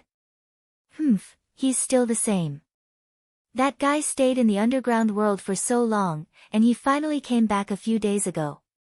He didn't even accompany me for half a day before he ran off to do some strange things in seclusion. Meng Qinggu stroked her sister's long hair lovingly. Silly girl, don't you know him? He looks unrestrained, but that's just what he shows on the outside. He's actually a very focused and serious person. I don't know what he wants to do, but I'm sure he has his own ideas and ideals.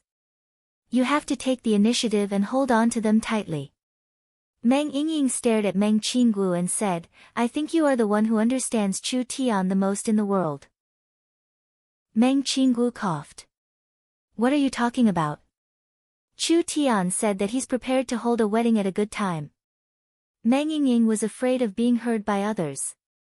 She leaned over and carefully said, why don't you marry him together with me? Anyway, the two of us are as close as one person. We definitely won't separate. Marry him together. Pay. I can't bring myself to do that. Meng Qinggu spat and revealed a rare shy expression. He didn't do anything and wants to buy one get one free. How could there be such a cheap thing in this world? Meng Yingying loudly shouted, elder sister, your face is red. You little girl, see if I don't teach you a lesson. Meng Qinggu and Meng Yingying began to play around. If the people under Miracle City saw this, they would be stunned. The cold and dignified female city lord also had a cute and lively side like a child. The two of them played around for a while. Nangong Yun suddenly came in, elder sister Qinggu, the Elven King and the others are here, can we start now? Meng Qinggu remembered that there was an important meeting to be held. She immediately fixed her clothes and hair. Have the four lords come to the city lords' fort's conference room, I'll be there in 10 minutes. The forest of chaos was gradually becoming more orderly. The 1,000-year separation of the four great powers was gradually changing. The conflicts and excess energy of the forest's races should not be used on internal strife, rather they should be used on development and external expansion. If it was said that it was too far before and they didn't have this kind of condition, then with the appearance of miracle commerce, it was time for the forest of chaos to undergo a large change.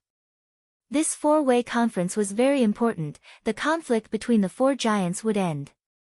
A new balance and cooperation would be established. Of course, the one holding this conference was Miracle Commerce, therefore Miracle Commerce had to be present. But for this important conference, the first city lord Chu Tian's seat was empty. Ever since he came to the purgatory world, Chu Tian had locked himself up. It was unknown what he was researching. However, although Chu Tian was absent, with Meng Qinggu as the leader, Meng Yingying, Nangong Yun, Dolores, and several other high-level members had already arrived. Many thanks to the four lords for coming to Miracle City to discuss the future development plan. Meng Qinggu had her usual capable style, not saying too many polite words and directly entering the main topic. We've collected data and found that there are over 300 cities in the Forest of Chaos. The population of the cities is around 25% of the Forest of Chaos population, with a total population of around 600 million. Meng Qinggu said this and she used the mirror to show a table, showing the power structure of the Forest of Chaos in a fan shape, the Eternal Forest, the Savage Highlands, the Giant Mountain Range, and the Dragon's Ridge have less than 100 cities. The Dragon Lord who has the most cities doesn't even have 42 cities, which means that over 2/3 of the forest cities are independent cities, other large powers, or cities with disputed ownership. This data was very convincing. The reason why the Forest of Chaos was so chaotic was because of the complicated power structure of the forest. Although the four giants were the top powers of the forest, strictly speaking, the power they had was not even half of the entire forest. The other powers acted as a buffer between the four giants. It was because they were too far away and out of reach of the four giants, or it was because there was a mysterious underground city that even the four giants did not know about. Therefore, there were many changes in the forest. The various powers were divided and the forest was filled with bandits, creating chaos. Meng Qinggu continued to explain, in terms of resources, population, strength, and other aspects, the Forest of Chaos has the conditions to become an empire-level power. Today, with Miracle City as the core and the four powers working together, I think there is a need to change something. City Lord Meng's words are the truth. When Lancelot heard this, he couldn't help speaking up. Only the chaos in the Forest of Chaos is not something that happened in a day or two. These 10,000 years is not something our alliance can easily change. That's right, there are over 100 races in the Forest of Chaos and each race's habits and beliefs are different. Between each race, village, tribe, and city, there are conflicts and grudges that cannot be resolved in 100 years. The Dragon Lord had the most right to speak on this issue.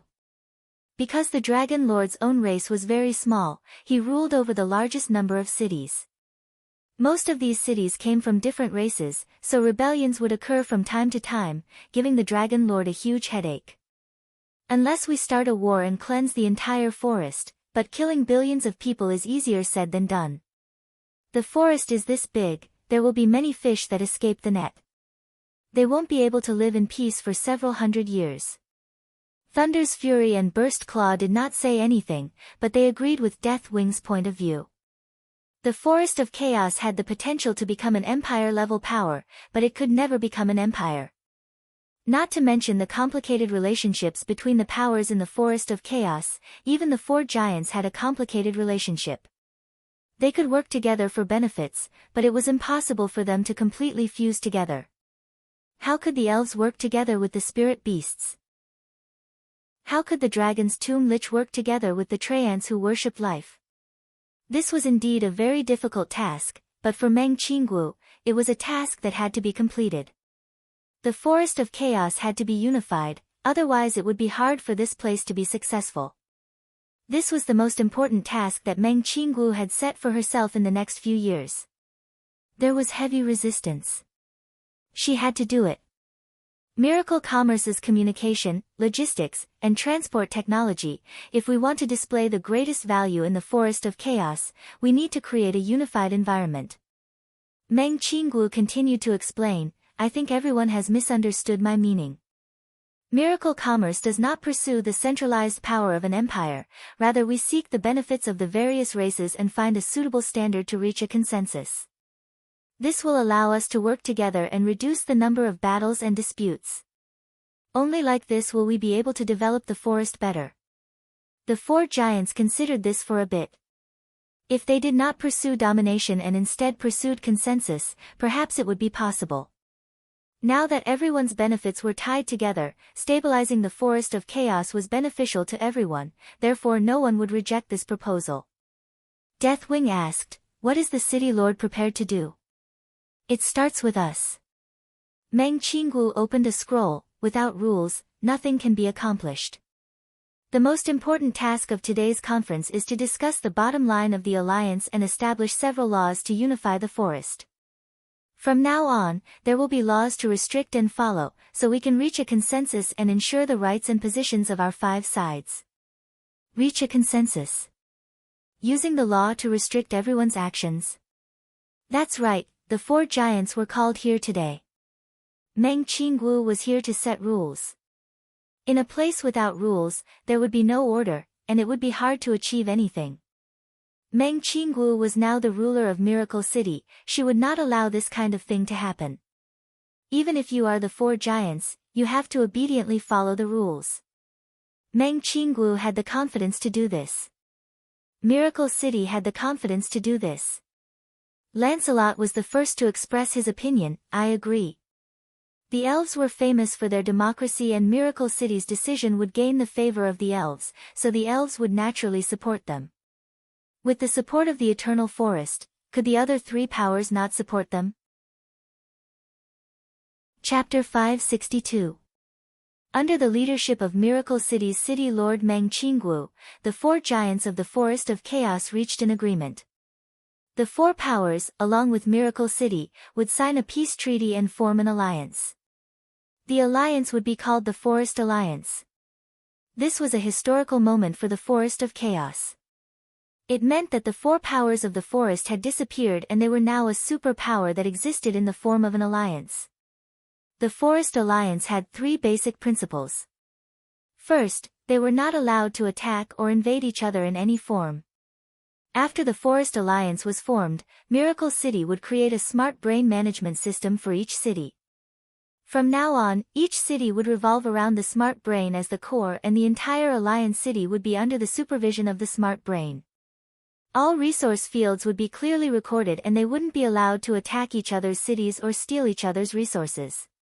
Secondly, if a member of the Alliance or a city within the Alliance was under attack, the other cities had the obligation to lend a helping hand. After the Forest Alliance was formed, although it was divided into the Elven Area, Giant Area, Spirit Beast Area, Dragon's Ridge Area, and Miracle City, they were all partners. When one member was threatened, the other members had the duty to help. If a city was attacked, the neighboring cities had the duty to help, stabilizing the alliance. Third, the Forest Alliance would establish a Forest Parliament. All the major decisions of the Forest Alliance, whether it was internal rewards or punishments, would be decided by the Parliament. The Forest Council had 6 highest seats. The 4 giants each had a seat, and the 2 Miracle City lords each had a seat. Under the Forest Parliament as the highest authority, there were 3 other authorities: the Forest Judicial Court, the Forest Legislative Court, and the Forest Arbitration Court. The Forest Judicial Court was a court that was set up in various cities. It mainly handled civil, criminal, administrative, and other matters. It was to restrict the local authorities and establish legal institutions. Of course, for different races, different cities, and different regions, the laws and regulations needed to be formulated according to the actual situation. The judicial court was only responsible for enforcing the law and conducting trials. The Forest Legislative Court was responsible for making laws. Every city had its own judicial court, and every city had its own legislative court.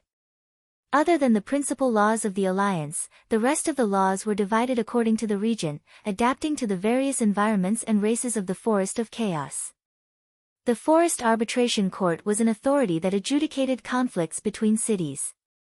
If there was a conflict between cities in the Alliance, it was illegal for the city lords to report it to their respective leaders.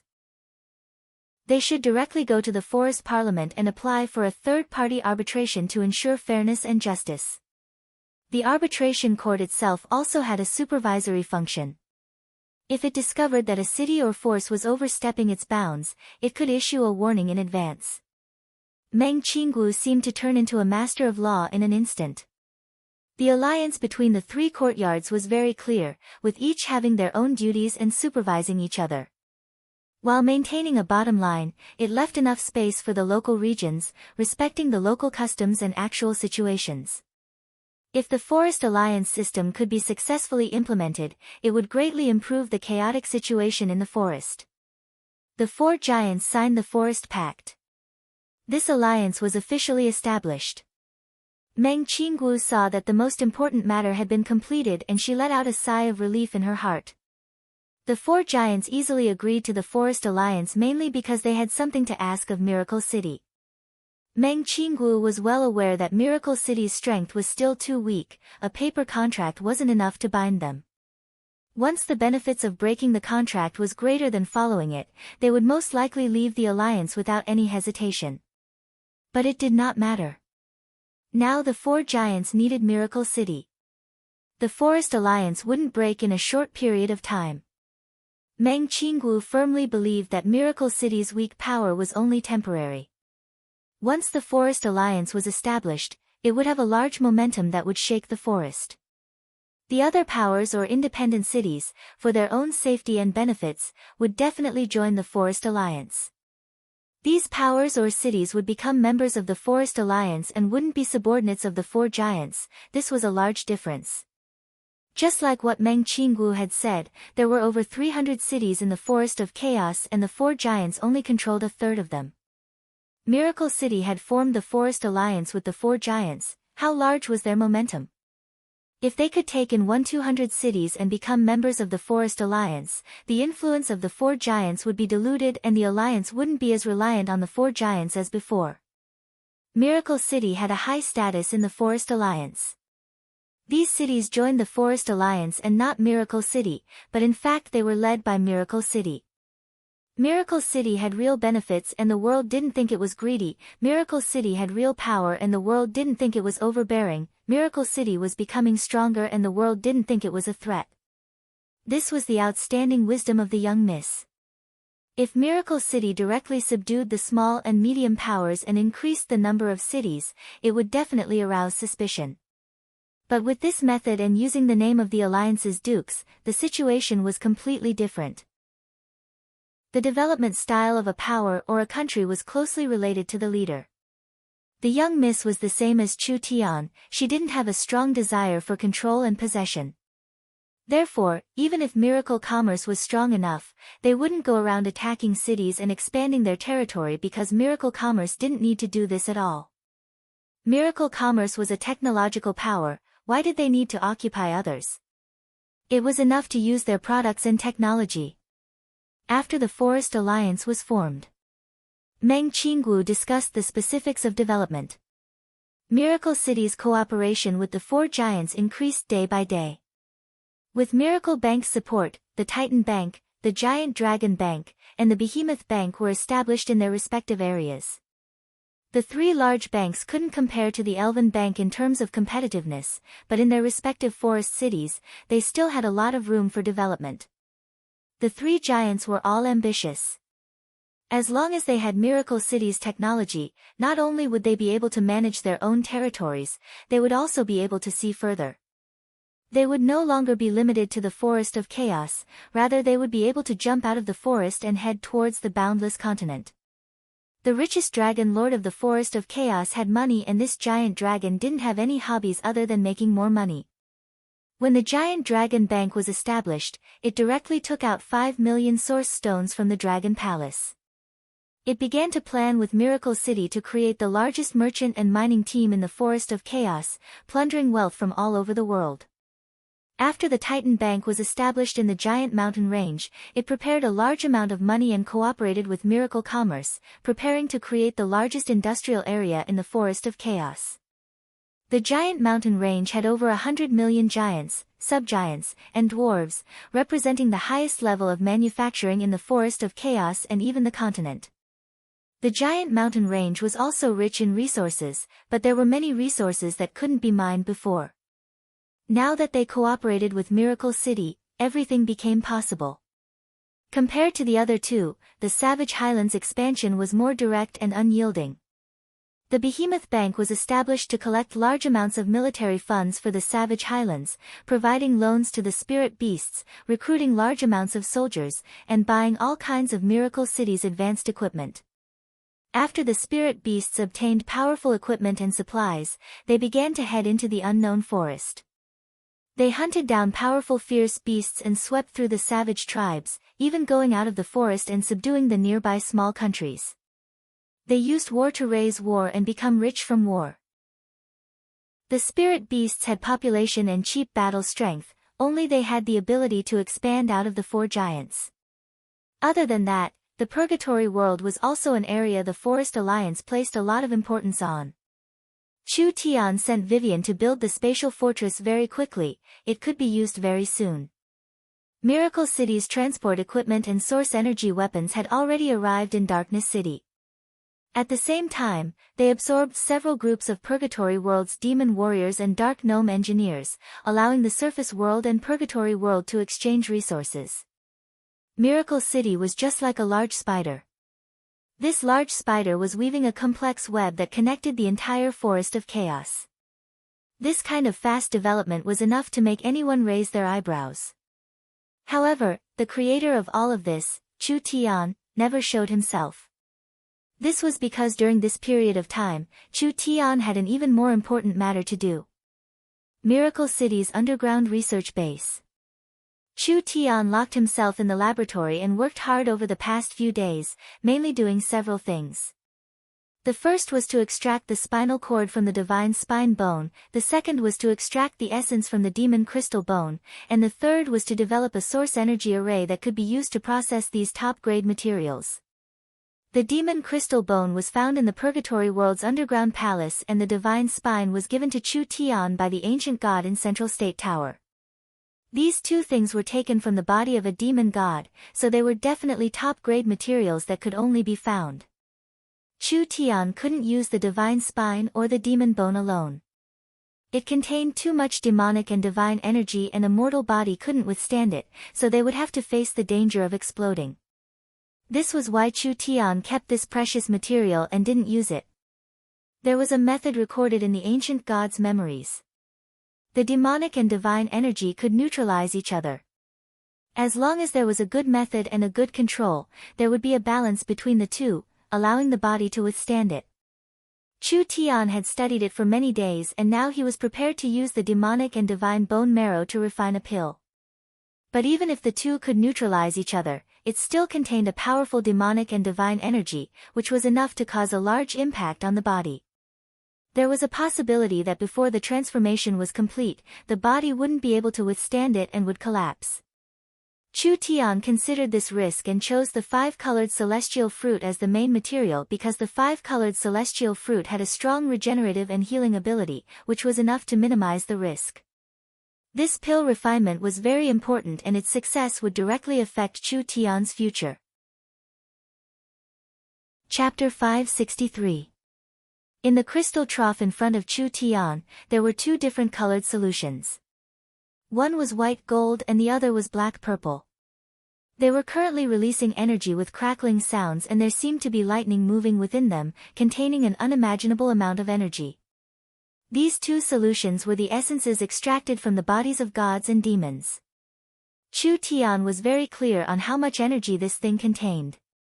Even the pill furnace he was preparing was something Miracle Commerce had bought from Thunder's Fury.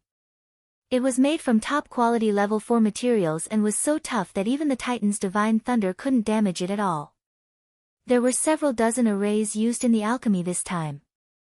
Other than the core refining array that Chu Tian needed to personally control, there were also many stabilizing, strengthening, and blessing arrays that were controlled by Smart Brain with source stones as the source energy. The preparations were almost complete now. They could begin now. Chu Tian threw several dozen precious materials into the pill furnace as if they didn't cost anything and the source energy arrays in all directions activated at the same time. The runes lit up one by one, forming a source energy array. The source energy arrays lit up one by one, forming an even larger source energy array. Hong! Hong! Hong! Waves of strong energy fluctuations reverberated through the laboratory as countless runes crawled over the surface of the pill furnace like snakes. When the various supporting arrays were finished, Chu Tian opened the refining array. The materials in the pill furnace began to be refined and there was the roar of a storm as the energy in the precious materials was activated by the refining array. Chu Tian's expression was very calm as he refined for several minutes. When the roar of the storm became smaller, Chu Tian threw a 5-colored immortal fruit into the pill furnace. The moment the 5-colored immortal fruit entered the pill furnace, large amounts of auspicious phenomena appeared in the pill furnace. 5-colored clouds, bells and cranes danced, and surging immortal spiritual energy instantly filled the entire laboratory. The pill furnace shook several times more violently than before. If it wasn't for the extraordinary materials of the furnace, it would have exploded on the spot. The herbs in the furnace were all priceless top-grade herbs, especially the level 3 immortal herb 5-colored immortal fruit. If any one of them was taken out, it could be used as a precious main ingredient. But now it was being used as a supplementary ingredient. What kind of extravagant waste was this? Chu Tian gradually felt it was a bit strenuous as the pill furnace shook more and more violently. It was like a trapped ancient beast was wildly smashing its cage inside the pill furnace. This power was very strong, it was not inferior to several Berserk Peak 9th True Spirit Layer experts. It was a good thing that Chu Tian had set up enough arrays to suppress them. However, letting this power charge around was not a solution, it would greatly slow down the pill formation and affect the quality of the pill. Chu Tian released a flame from each of his hands. The blue and white flames were like two dragons that quickly wrapped around the shaking alchemy furnace. Then the flames seeped through the cracks of the alchemy furnace and the strong netherworld ghost flame immediately suppressed the shaking of the alchemy furnace. It was like a giant block of ice had sealed the alchemy furnace. The netherworld ghost flame could effectively suppress the restless power of the immortal pill. Chu Tian quickly activated the refining array, refining the materials in the pill furnace.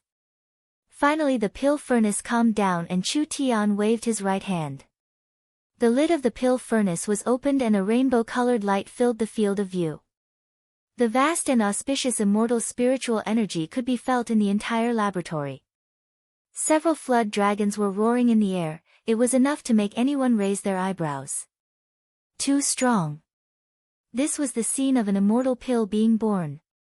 This was a mid-grade level 3 immortal pill that was very close to high grade. Even if it was given to someone in the peak 9th true spirit layer, it would be enough to increase their chances of breaking through their bottleneck. Not to mention someone like Chu Tian who hadn't even reached the spirit transformation realm. If he directly took it, it wouldn't be strange for his cultivation to increase by 2 layers. What Chu Tian wanted to refine was not an immortal pill. This immortal pill was only a half-finished product for Chu Tian. Chu Tian was not in a rush to take out the immortal pill, rather he used the netherworld ghost flame to wrap around the immortal pill and let it sink back into the pill furnace. Then he waved his hands to control the equipment and 2 jars of divine and demonic essence were poured into the pill furnace. The 3 materials were instantly mixed together. The pill furnace closed once again. A new round of refinement was about to begin. If the other alchemists of the continent saw Chu Tian's method of refining pills, their eyes would pop out of the pill furnace. There had never been an alchemist who had used a large amount of resources to refine a peerless pill. This pill was not the finished product, but rather a half-finished product. To be more accurate, it was just a material. Chu Tian used the pill as the main material and the demonic god solution as the supplementary material. With the 3 combined, he began to refine again. Using a pill to refine a pill, this kind of shocking method could only be achieved by a whimsical and skilled alchemist. This was because the essence of refining a pill was a process of removing impurities, fusing the essence, causing a qualitative change, and sublimation. Extracting the essence from normal materials was a very complicated matter, not to mention the fusion, qualitative change, and sublimation process. The composition of a pill was very complex and the various components were all stable. There had never been a case of someone breaking down a pill and using it as a material to refine another pill. Chu Tian was simply a madman. The moment the immortal pill shattered in the pill furnace, it immediately caused a rumble inside the pill furnace. The entire pill furnace rumbled violently, and the violent energy passed through the incomparably firm furnace walls, causing various instruments in the laboratory to explode one after another. Then, it crashed into the walls in all directions, causing a large number of cracks. Chu Tian used the Starlight Immortal Body's defensive power to block this attack.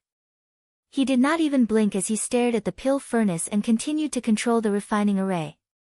The demonic god's essence merged with the broken pill in the pill furnace and finally underwent another incredible change. The pill fragments dissolved and the demonic god's essence solidified.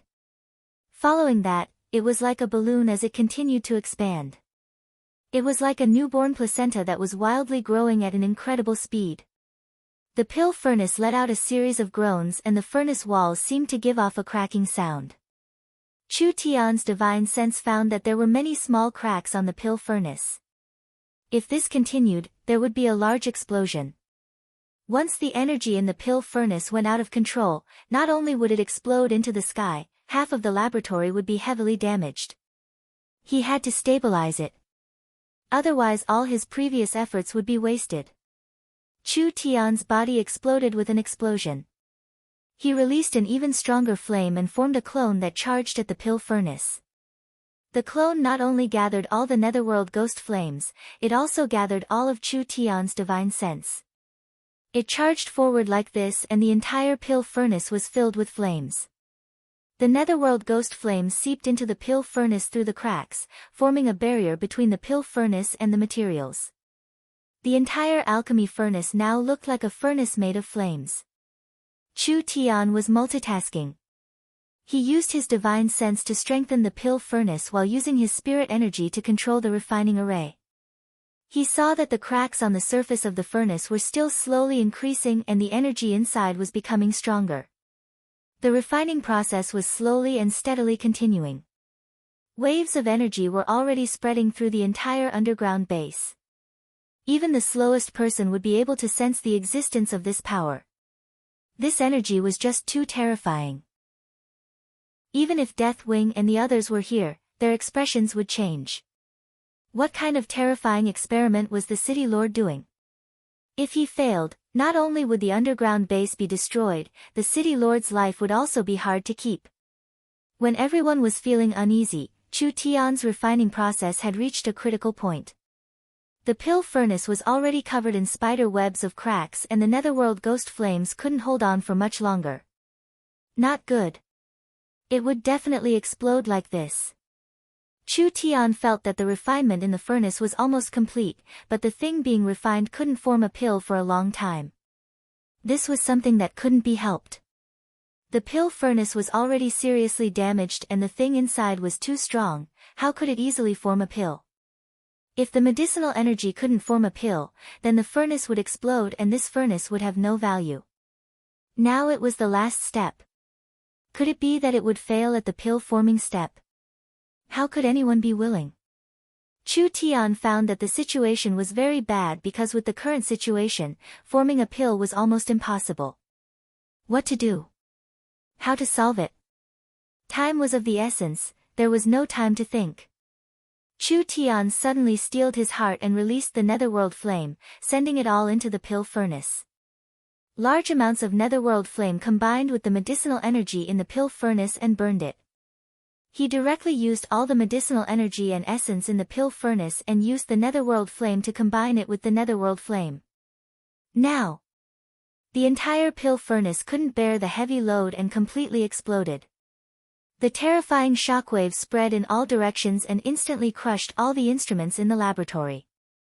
The walls that were reinforced with special explosion-proof runes were actually as fragile as a piece of paper. Hong! The entire laboratory was instantly shattered to pieces. Although the pill furnace had exploded, the things inside the pill furnace had been preserved by a layer of netherworld ghost flame. This was a white-gold, purple-black fusion of aura. The surroundings were filled with specks of seven-colored light. The netherworld ghost flame was like a bubble that wrapped around them. Chu Tian charged forward like an arrow and his arms spread out as he walked into the center of the bubble. At this time, Chu Tian's source spirit was released and his eyes turned pitch black. His body turned into a bottomless black hole and a strong gravitational force pulled in the surrounding energy. In that instant, a wave of power as vast as the ocean surged into his body. Chu Tian hadn't finished forming the pill, but he was using this most direct method to absorb everything. Chapter 564. Chu Tian had done another groundbreaking feat. Unable to condense the pill. No problem. First he used the netherworld ghost flame to seal the medicinal energy, then he used the flame as a furnace and his body as a material to refine it. At the same time, he used the devouring innate skill to skip the step of condensing the pill, or rather, he used his body as a tool to condense the pill. Large amounts of energy poured into his body. Chu Tian directly refined his body. This was without a doubt a very dangerous matter. The human body was very weak and even the strong behemoth's body would find it hard to endure this kind of destruction. With the starlight immortal body in the perfection realm, Chu Tian's physique and recovery far surpassed humans, but he still couldn't compare to a super fierce beast like the behemoth. The moment the energy surged in, Chu Tian's skin and muscles were torn apart and all the meridians in his body were heavily injured. It was already a miracle that he wasn't torn to pieces on the spot. Several flows of energy attacked Chu Tian's body at an even faster speed. In just a few short breaths, Chu Tian was covered in cuts and bruises from head to toe. This kind of injury was not inferior to being ravaged by several behemoths, his body completely collapsed in an instant. In this dangerous moment, Chu Tian's body was covered in a seven-colored glow. The injured body was quickly recovering under the effect of some kind of energy. Chu Tian's idea was very correct. He had already expected that he wouldn't be able to endure the baptism of this demonic god's power, so he chose to refine an immortal pill with a strong regeneration ability, using the power of the immortal pill to reduce the damage to his body.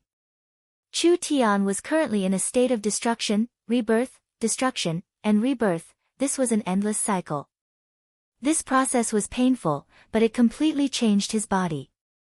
Every drop of blood, every piece of flesh, and every inch of bone was filled with the demonic god's power. Chu Tian's cultivation quickly soared through this process. 6th True Spirit Layer, Peak 6th True Spirit Layer, 7th True Spirit Layer, Peak 7th True Spirit Layer, 8th True Spirit Layer. This increase was unprecedented for Chu Tian. He immediately jumped several layers of cultivation, reaching the 8th True Spirit Layer.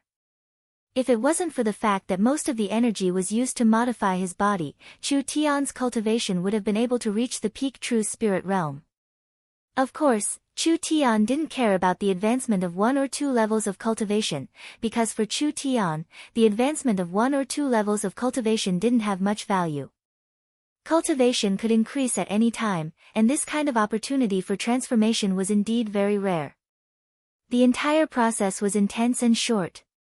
About an hour later, all the energy had been released. Chu Tian's clothes had long been torn to shreds, and his body seemed to be much stronger than before. Every inch of his skin seemed to be condensed from essence, and every muscle was filled with a powerful explosive power, which faintly flashed with a dazzling radiance. Success! Success! Chu Tian could clearly feel the feeling of being reborn. The power of the gods and devils flowed through his body, from his bones to his blood to his flesh. Everything had undergone a profound change. There was too much commotion in the underground research base. Meng Qinggu was already paying attention to this place. She was very worried about Chu Tian's situation, so she called Dolores and Deathwing, who were in Miracle City, to go to the research base to see Chu Tian's situation. The other high-level members of Miracle Commerce also came. Who would have thought that when they came to the research base, Chu Tian would have already finished everything. He had just changed into a new robe as he walked in front of everyone. Nan Gongyun cried out in surprise, "Boss, what happened? How did you change?" Everyone found that Chu Tian's figure was much better than before. His muscles were clearly defined, but not exaggerated. It was filled with a sense of beauty, like a wild leopard with explosive power. His skin was even more delicate than an elf's, and he was 5/8 centimeters taller than before.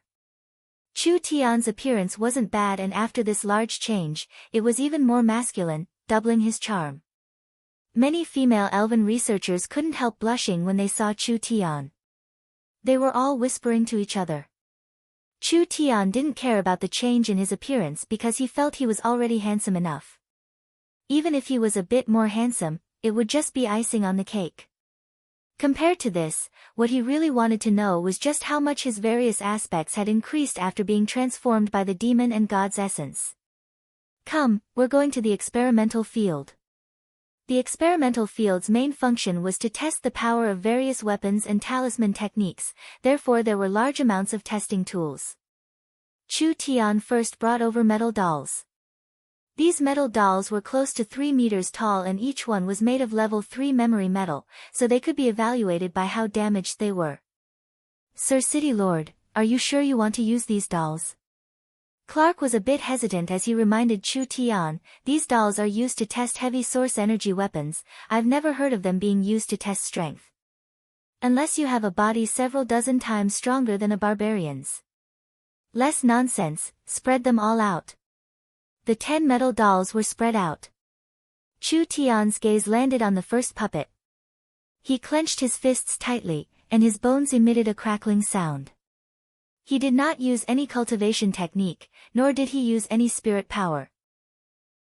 Chu Tian used his pure physical strength to shoot forward like a cannonball, and heavily crashed into the puppet's body.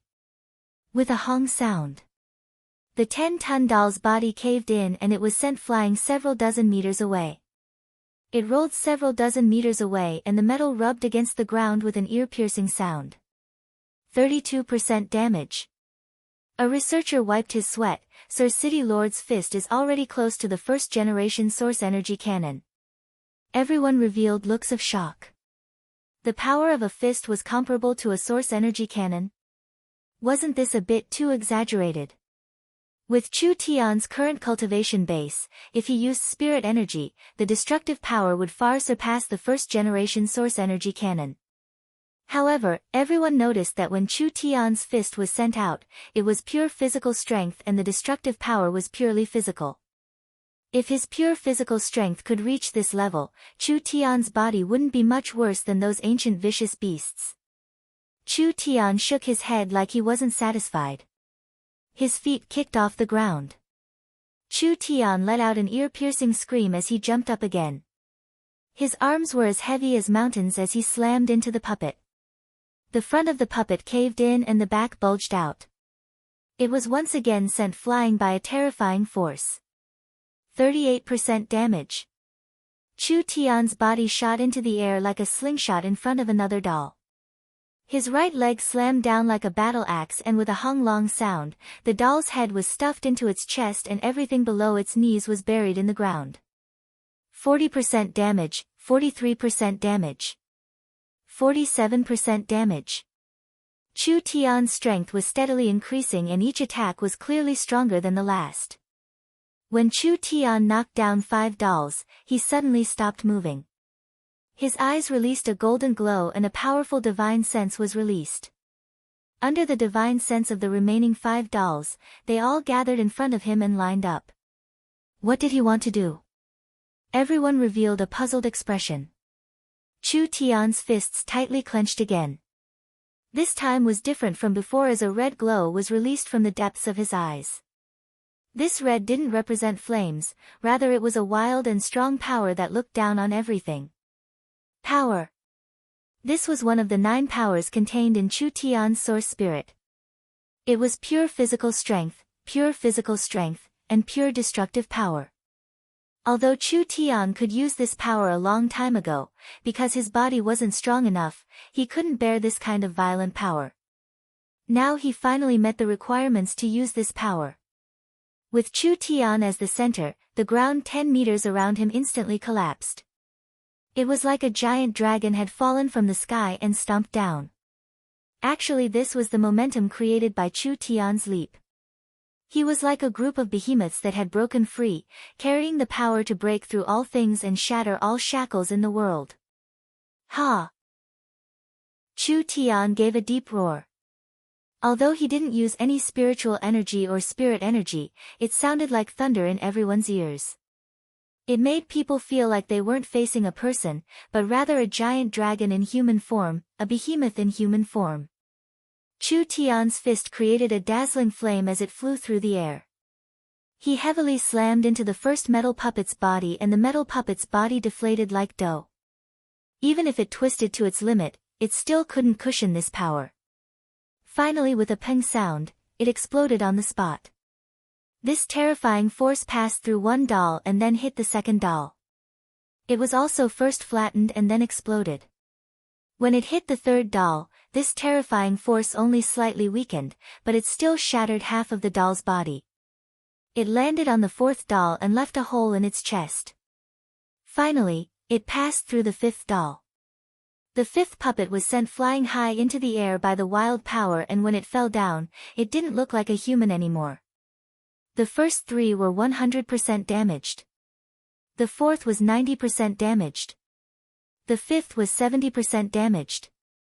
The terrifying power released by Chu Tian's fist could already compare to a giant behemoth with a similar cultivation base. Even Miracle Commerce's strongest source energy cannon wasn't that strong. The part that made people feel their blood run cold was still this.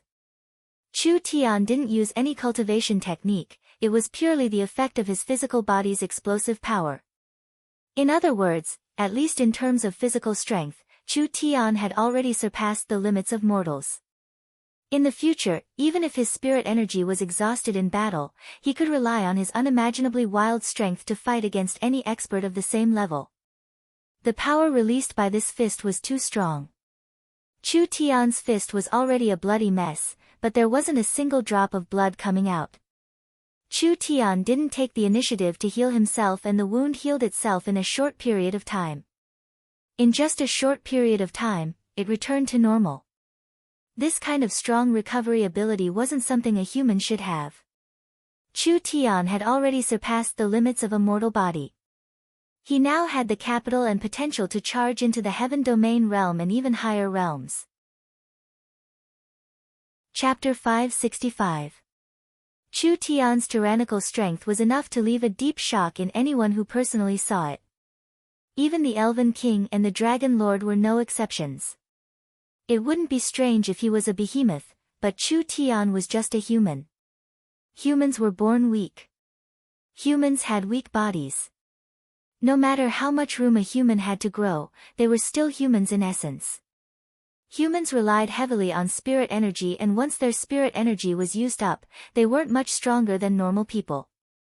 They had never heard of a human with a body as strong as a behemoth.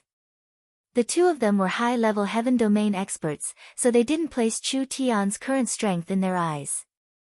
Only Chu Tian's growth speed was too shocking, jumping several cultivation levels in just one closed-door cultivation. According to this speed, he would soon become a heaven domain expert. Chu Tian's cultivation could soar like this mainly because he had made rich preparations this time. Not only did Chu Tian absorb the demonic and God's essence, he also used the 5-colored immortal fruit and several other precious immortal herbs as a foundation. It was enough for a peak 9th true spirit layer expert to attack the heaven domain realm, but now it wasn't a big deal for him to increase a few small realms. Actually, Chu Tian's test had just begun. Chu Tian immediately began testing other aspects. For example, Chu Tian found that after absorbing the demonic and God's essence, although it couldn't break all the curses, restrictions, and poisons in the world like the divine blood, most of them had no effect on him. Although it wasn't as corrosive as the demonic blood, it gave Chu Tian a strong ability to resist the corrosive and demonic aura. Other than that, the quality of Chu Tian's spirit energy and the toughness of his meridians had all been greatly increased. This test had never been recorded before, and no one had ever tried it before. This method could be considered very dangerous because whether it was the demonic or God, they were not powerful existences that normal beings could imagine. Trying to obtain the demonic and God's power was already crazy. Even the people of the ancient era's Heaven clan didn't dare to directly absorb divine and demonic energy. Instead, they constructed special breeding grounds to extract divine and demonic energy to nurture medicinal ingredients. Atu mistakenly entered an ancient breeding field and accidentally ate a precious medicine.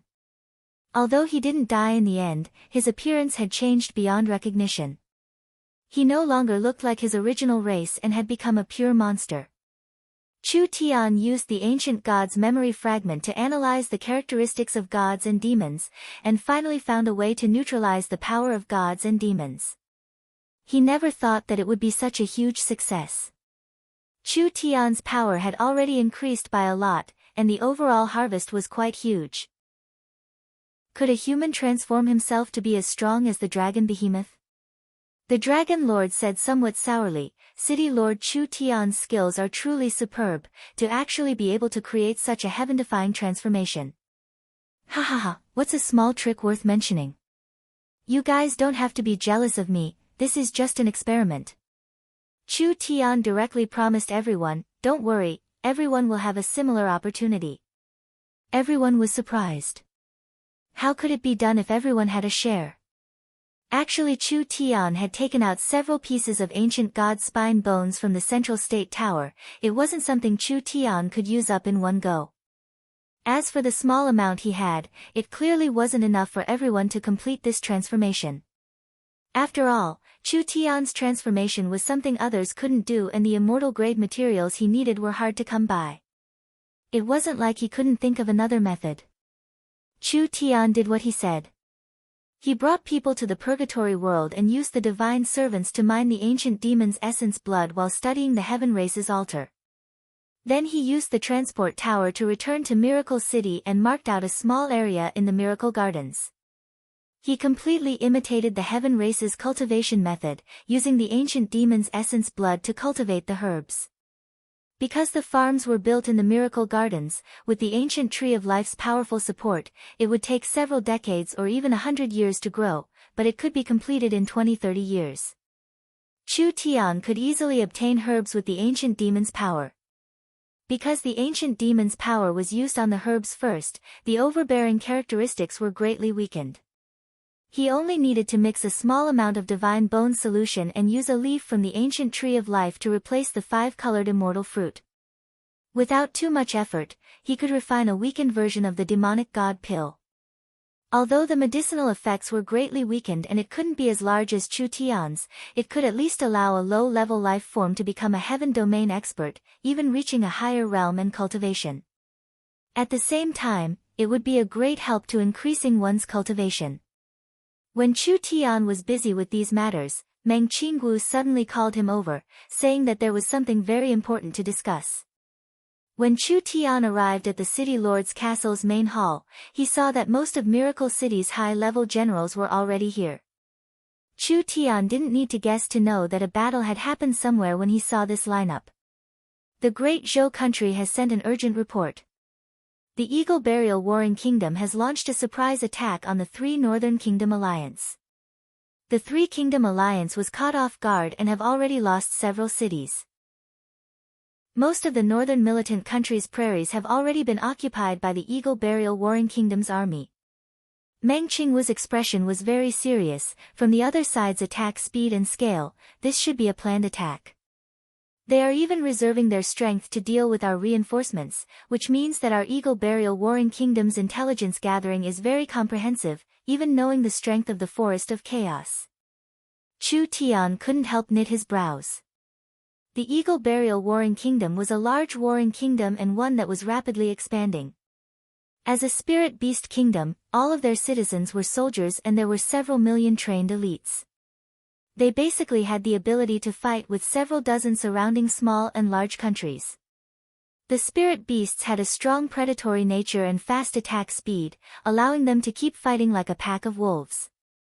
Even among the warring kingdoms of the continent, the Eagle Burial Warring Kingdom was considered high class. For this kind of wild country, they had brought back half of their army to deal with the Three Kingdom Alliance led by the Great Zhou country. This was like killing a chicken with a butcher's knife. The biggest possibility was that the Eagle Burial Warring Kingdom already knew of the existence of the Forest of Chaos. Not only did they know of the existence of the Forest of Chaos, they also knew that in this vast forest, there were several hidden powers that could shake the Eagle Burial Warring Kingdom. This was not the most important thing. The most important thing was that these powers had already formed an alliance and they were the ones supporting the Three Kingdom Alliance. When this news was sent to the Eagle Burial Warring Kingdom, how could the ruler of the Eagle Burial Warring Kingdom not sit on pins and needles? Only this kind of reason would make the various armies give up on the warring kingdoms and attack the Three Kingdom Alliance. But what made everyone confused was, why did the Eagle Burial Warring Kingdom know about the powers in the Forest of Chaos? The Forest of Chaos was over 100,000 miles away from the Eagle Burial Warring Kingdom. The powers in the Forest of Chaos had always been closed off and there weren't many people in the Three Kingdoms that knew the situation in the Forest of Chaos. The Eagle Burial Warring Kingdom was in such a far-away place and didn't have any communication or merchants, so how did they know and confirm this news? This was not a small problem at all. Chu Tian thought about it before saying, "It doesn't matter, our battle with the Eagle Burial Warring Kingdom will happen sooner or later. Since they have taken the initiative to attack, we can take advantage of our home advantage. Miracle commerce is no longer the miracle commerce of the past. The four powers of the Forest Alliance are not inferior to warring kingdoms, so we'll just borrow 10 dragons from the Dragon's Ridge and 10 behemoths from the Savage Highlands. With the Eternal Forest and the giant mountain range supporting us, I don't believe we can't defeat the Eagle Burial Warring Kingdom's army. This problem is not as simple as you think."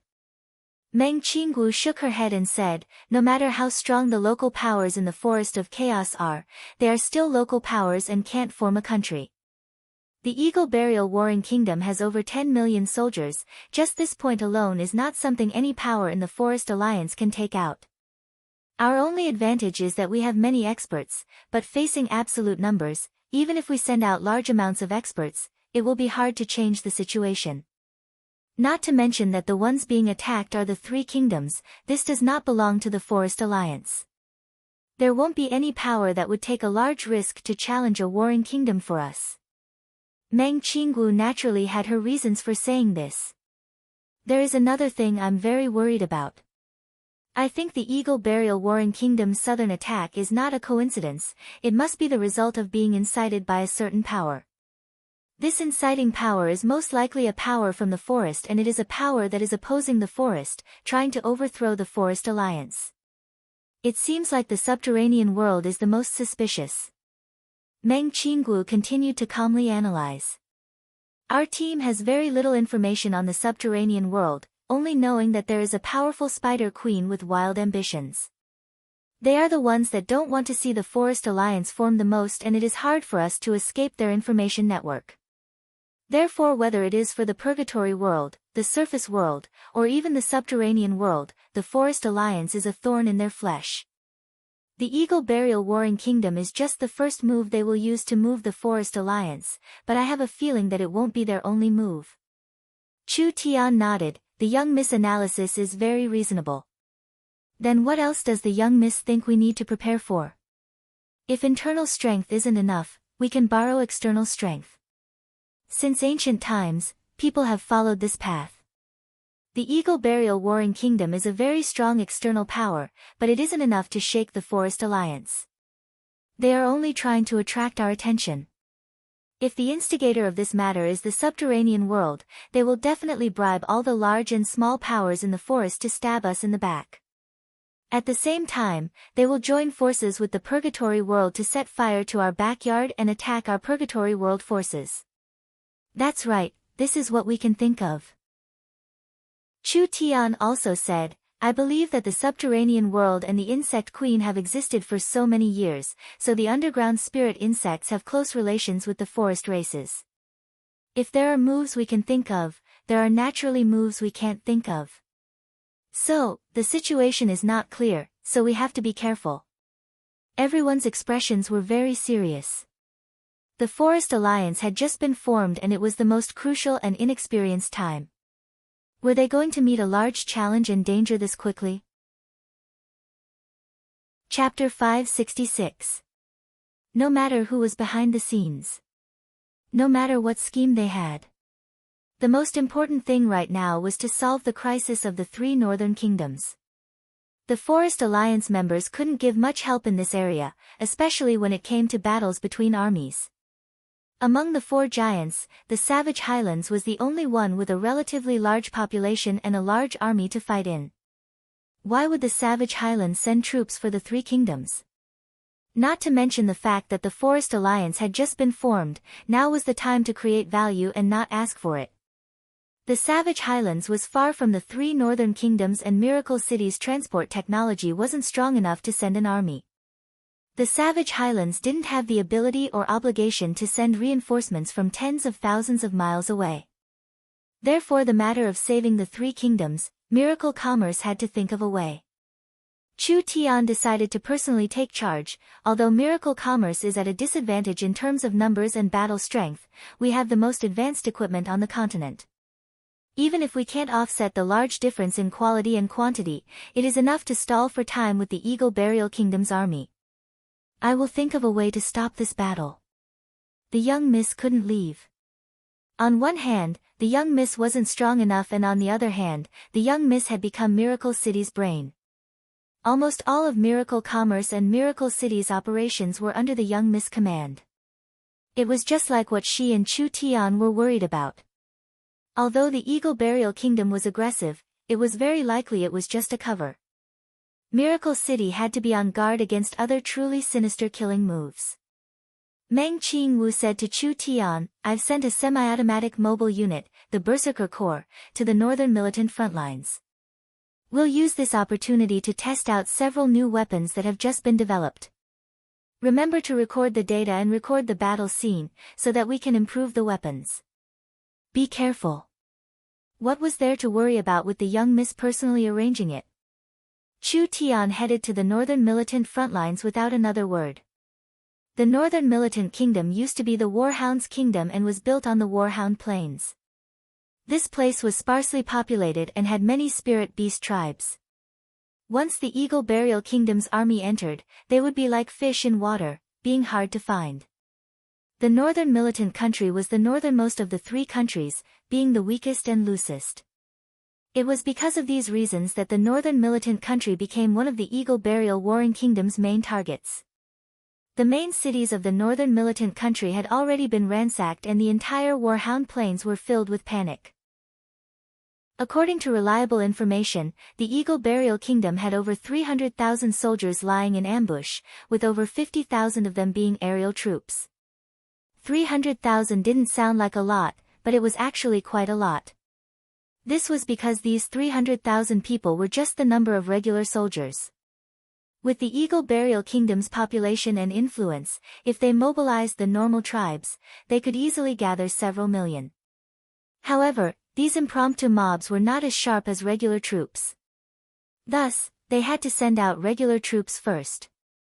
Like a sharp knife, they would first pierce through the enemy's defenses. Then, they would launch the tactic of using a sea of soldiers to devour everything like a river. In a simple and sturdy tent, the commander of the army was discussing a strategy with the high-level generals. This commander was a powerful Eagle clansman. The Eagle Burial Kingdom was named after the Eagle Burial Kingdom, not to bury eagles, but rather to praise the eagle god. Legend has it that the Eagle Burial Kingdom's royal family's ancestor was an ancient eagle god.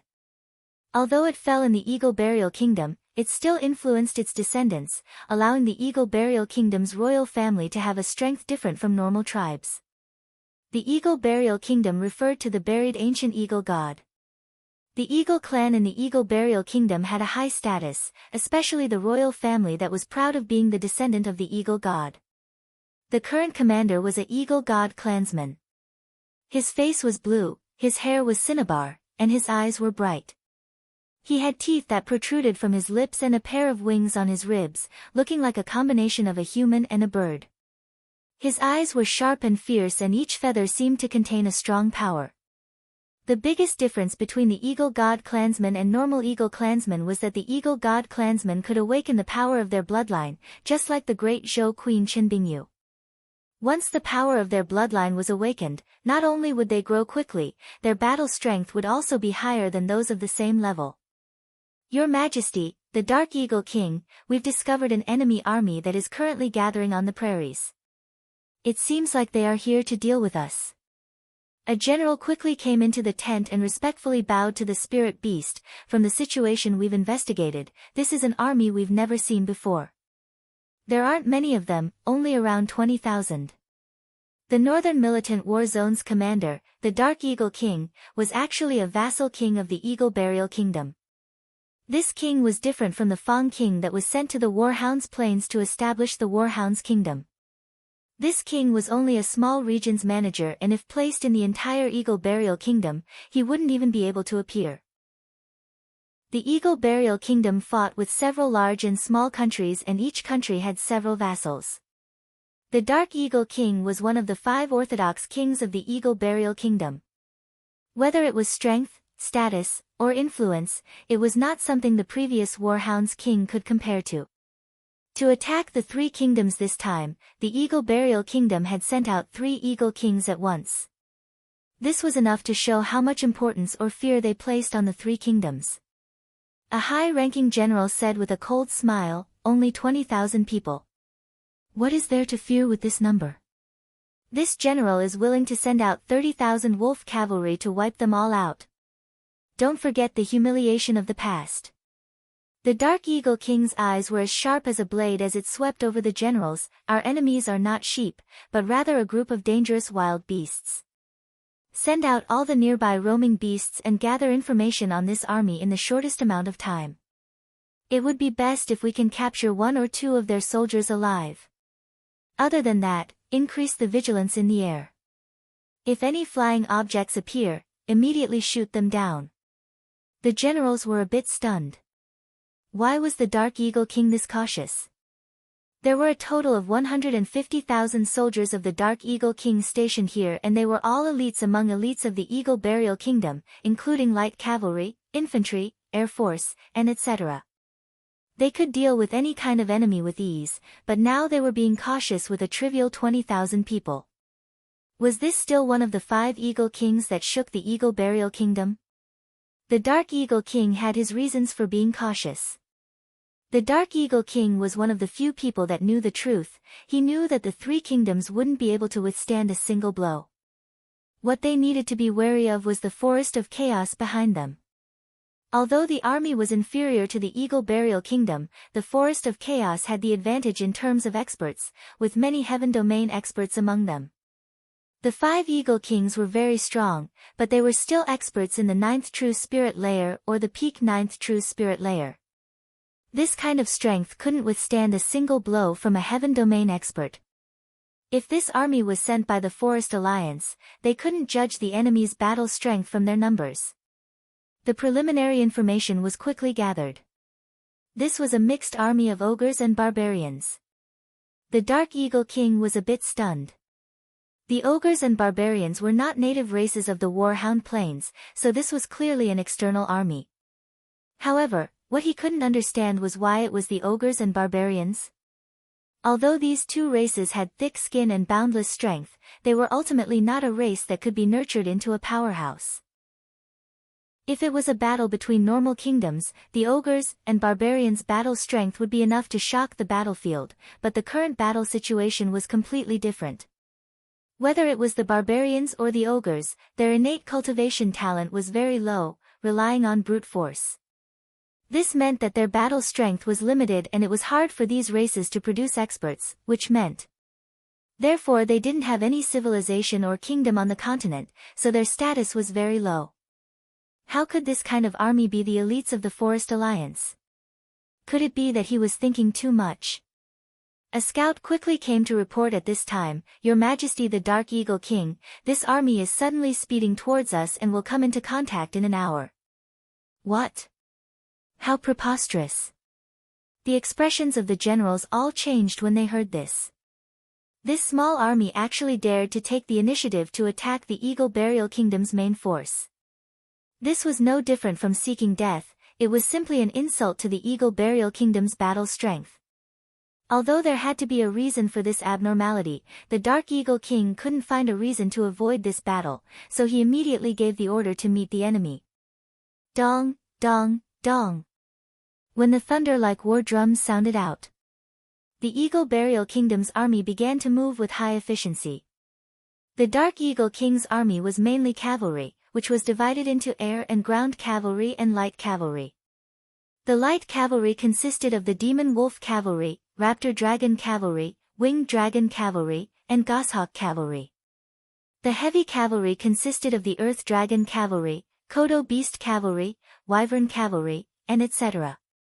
There were also several tens of thousands of heavy armor infantry, forming a strong core force.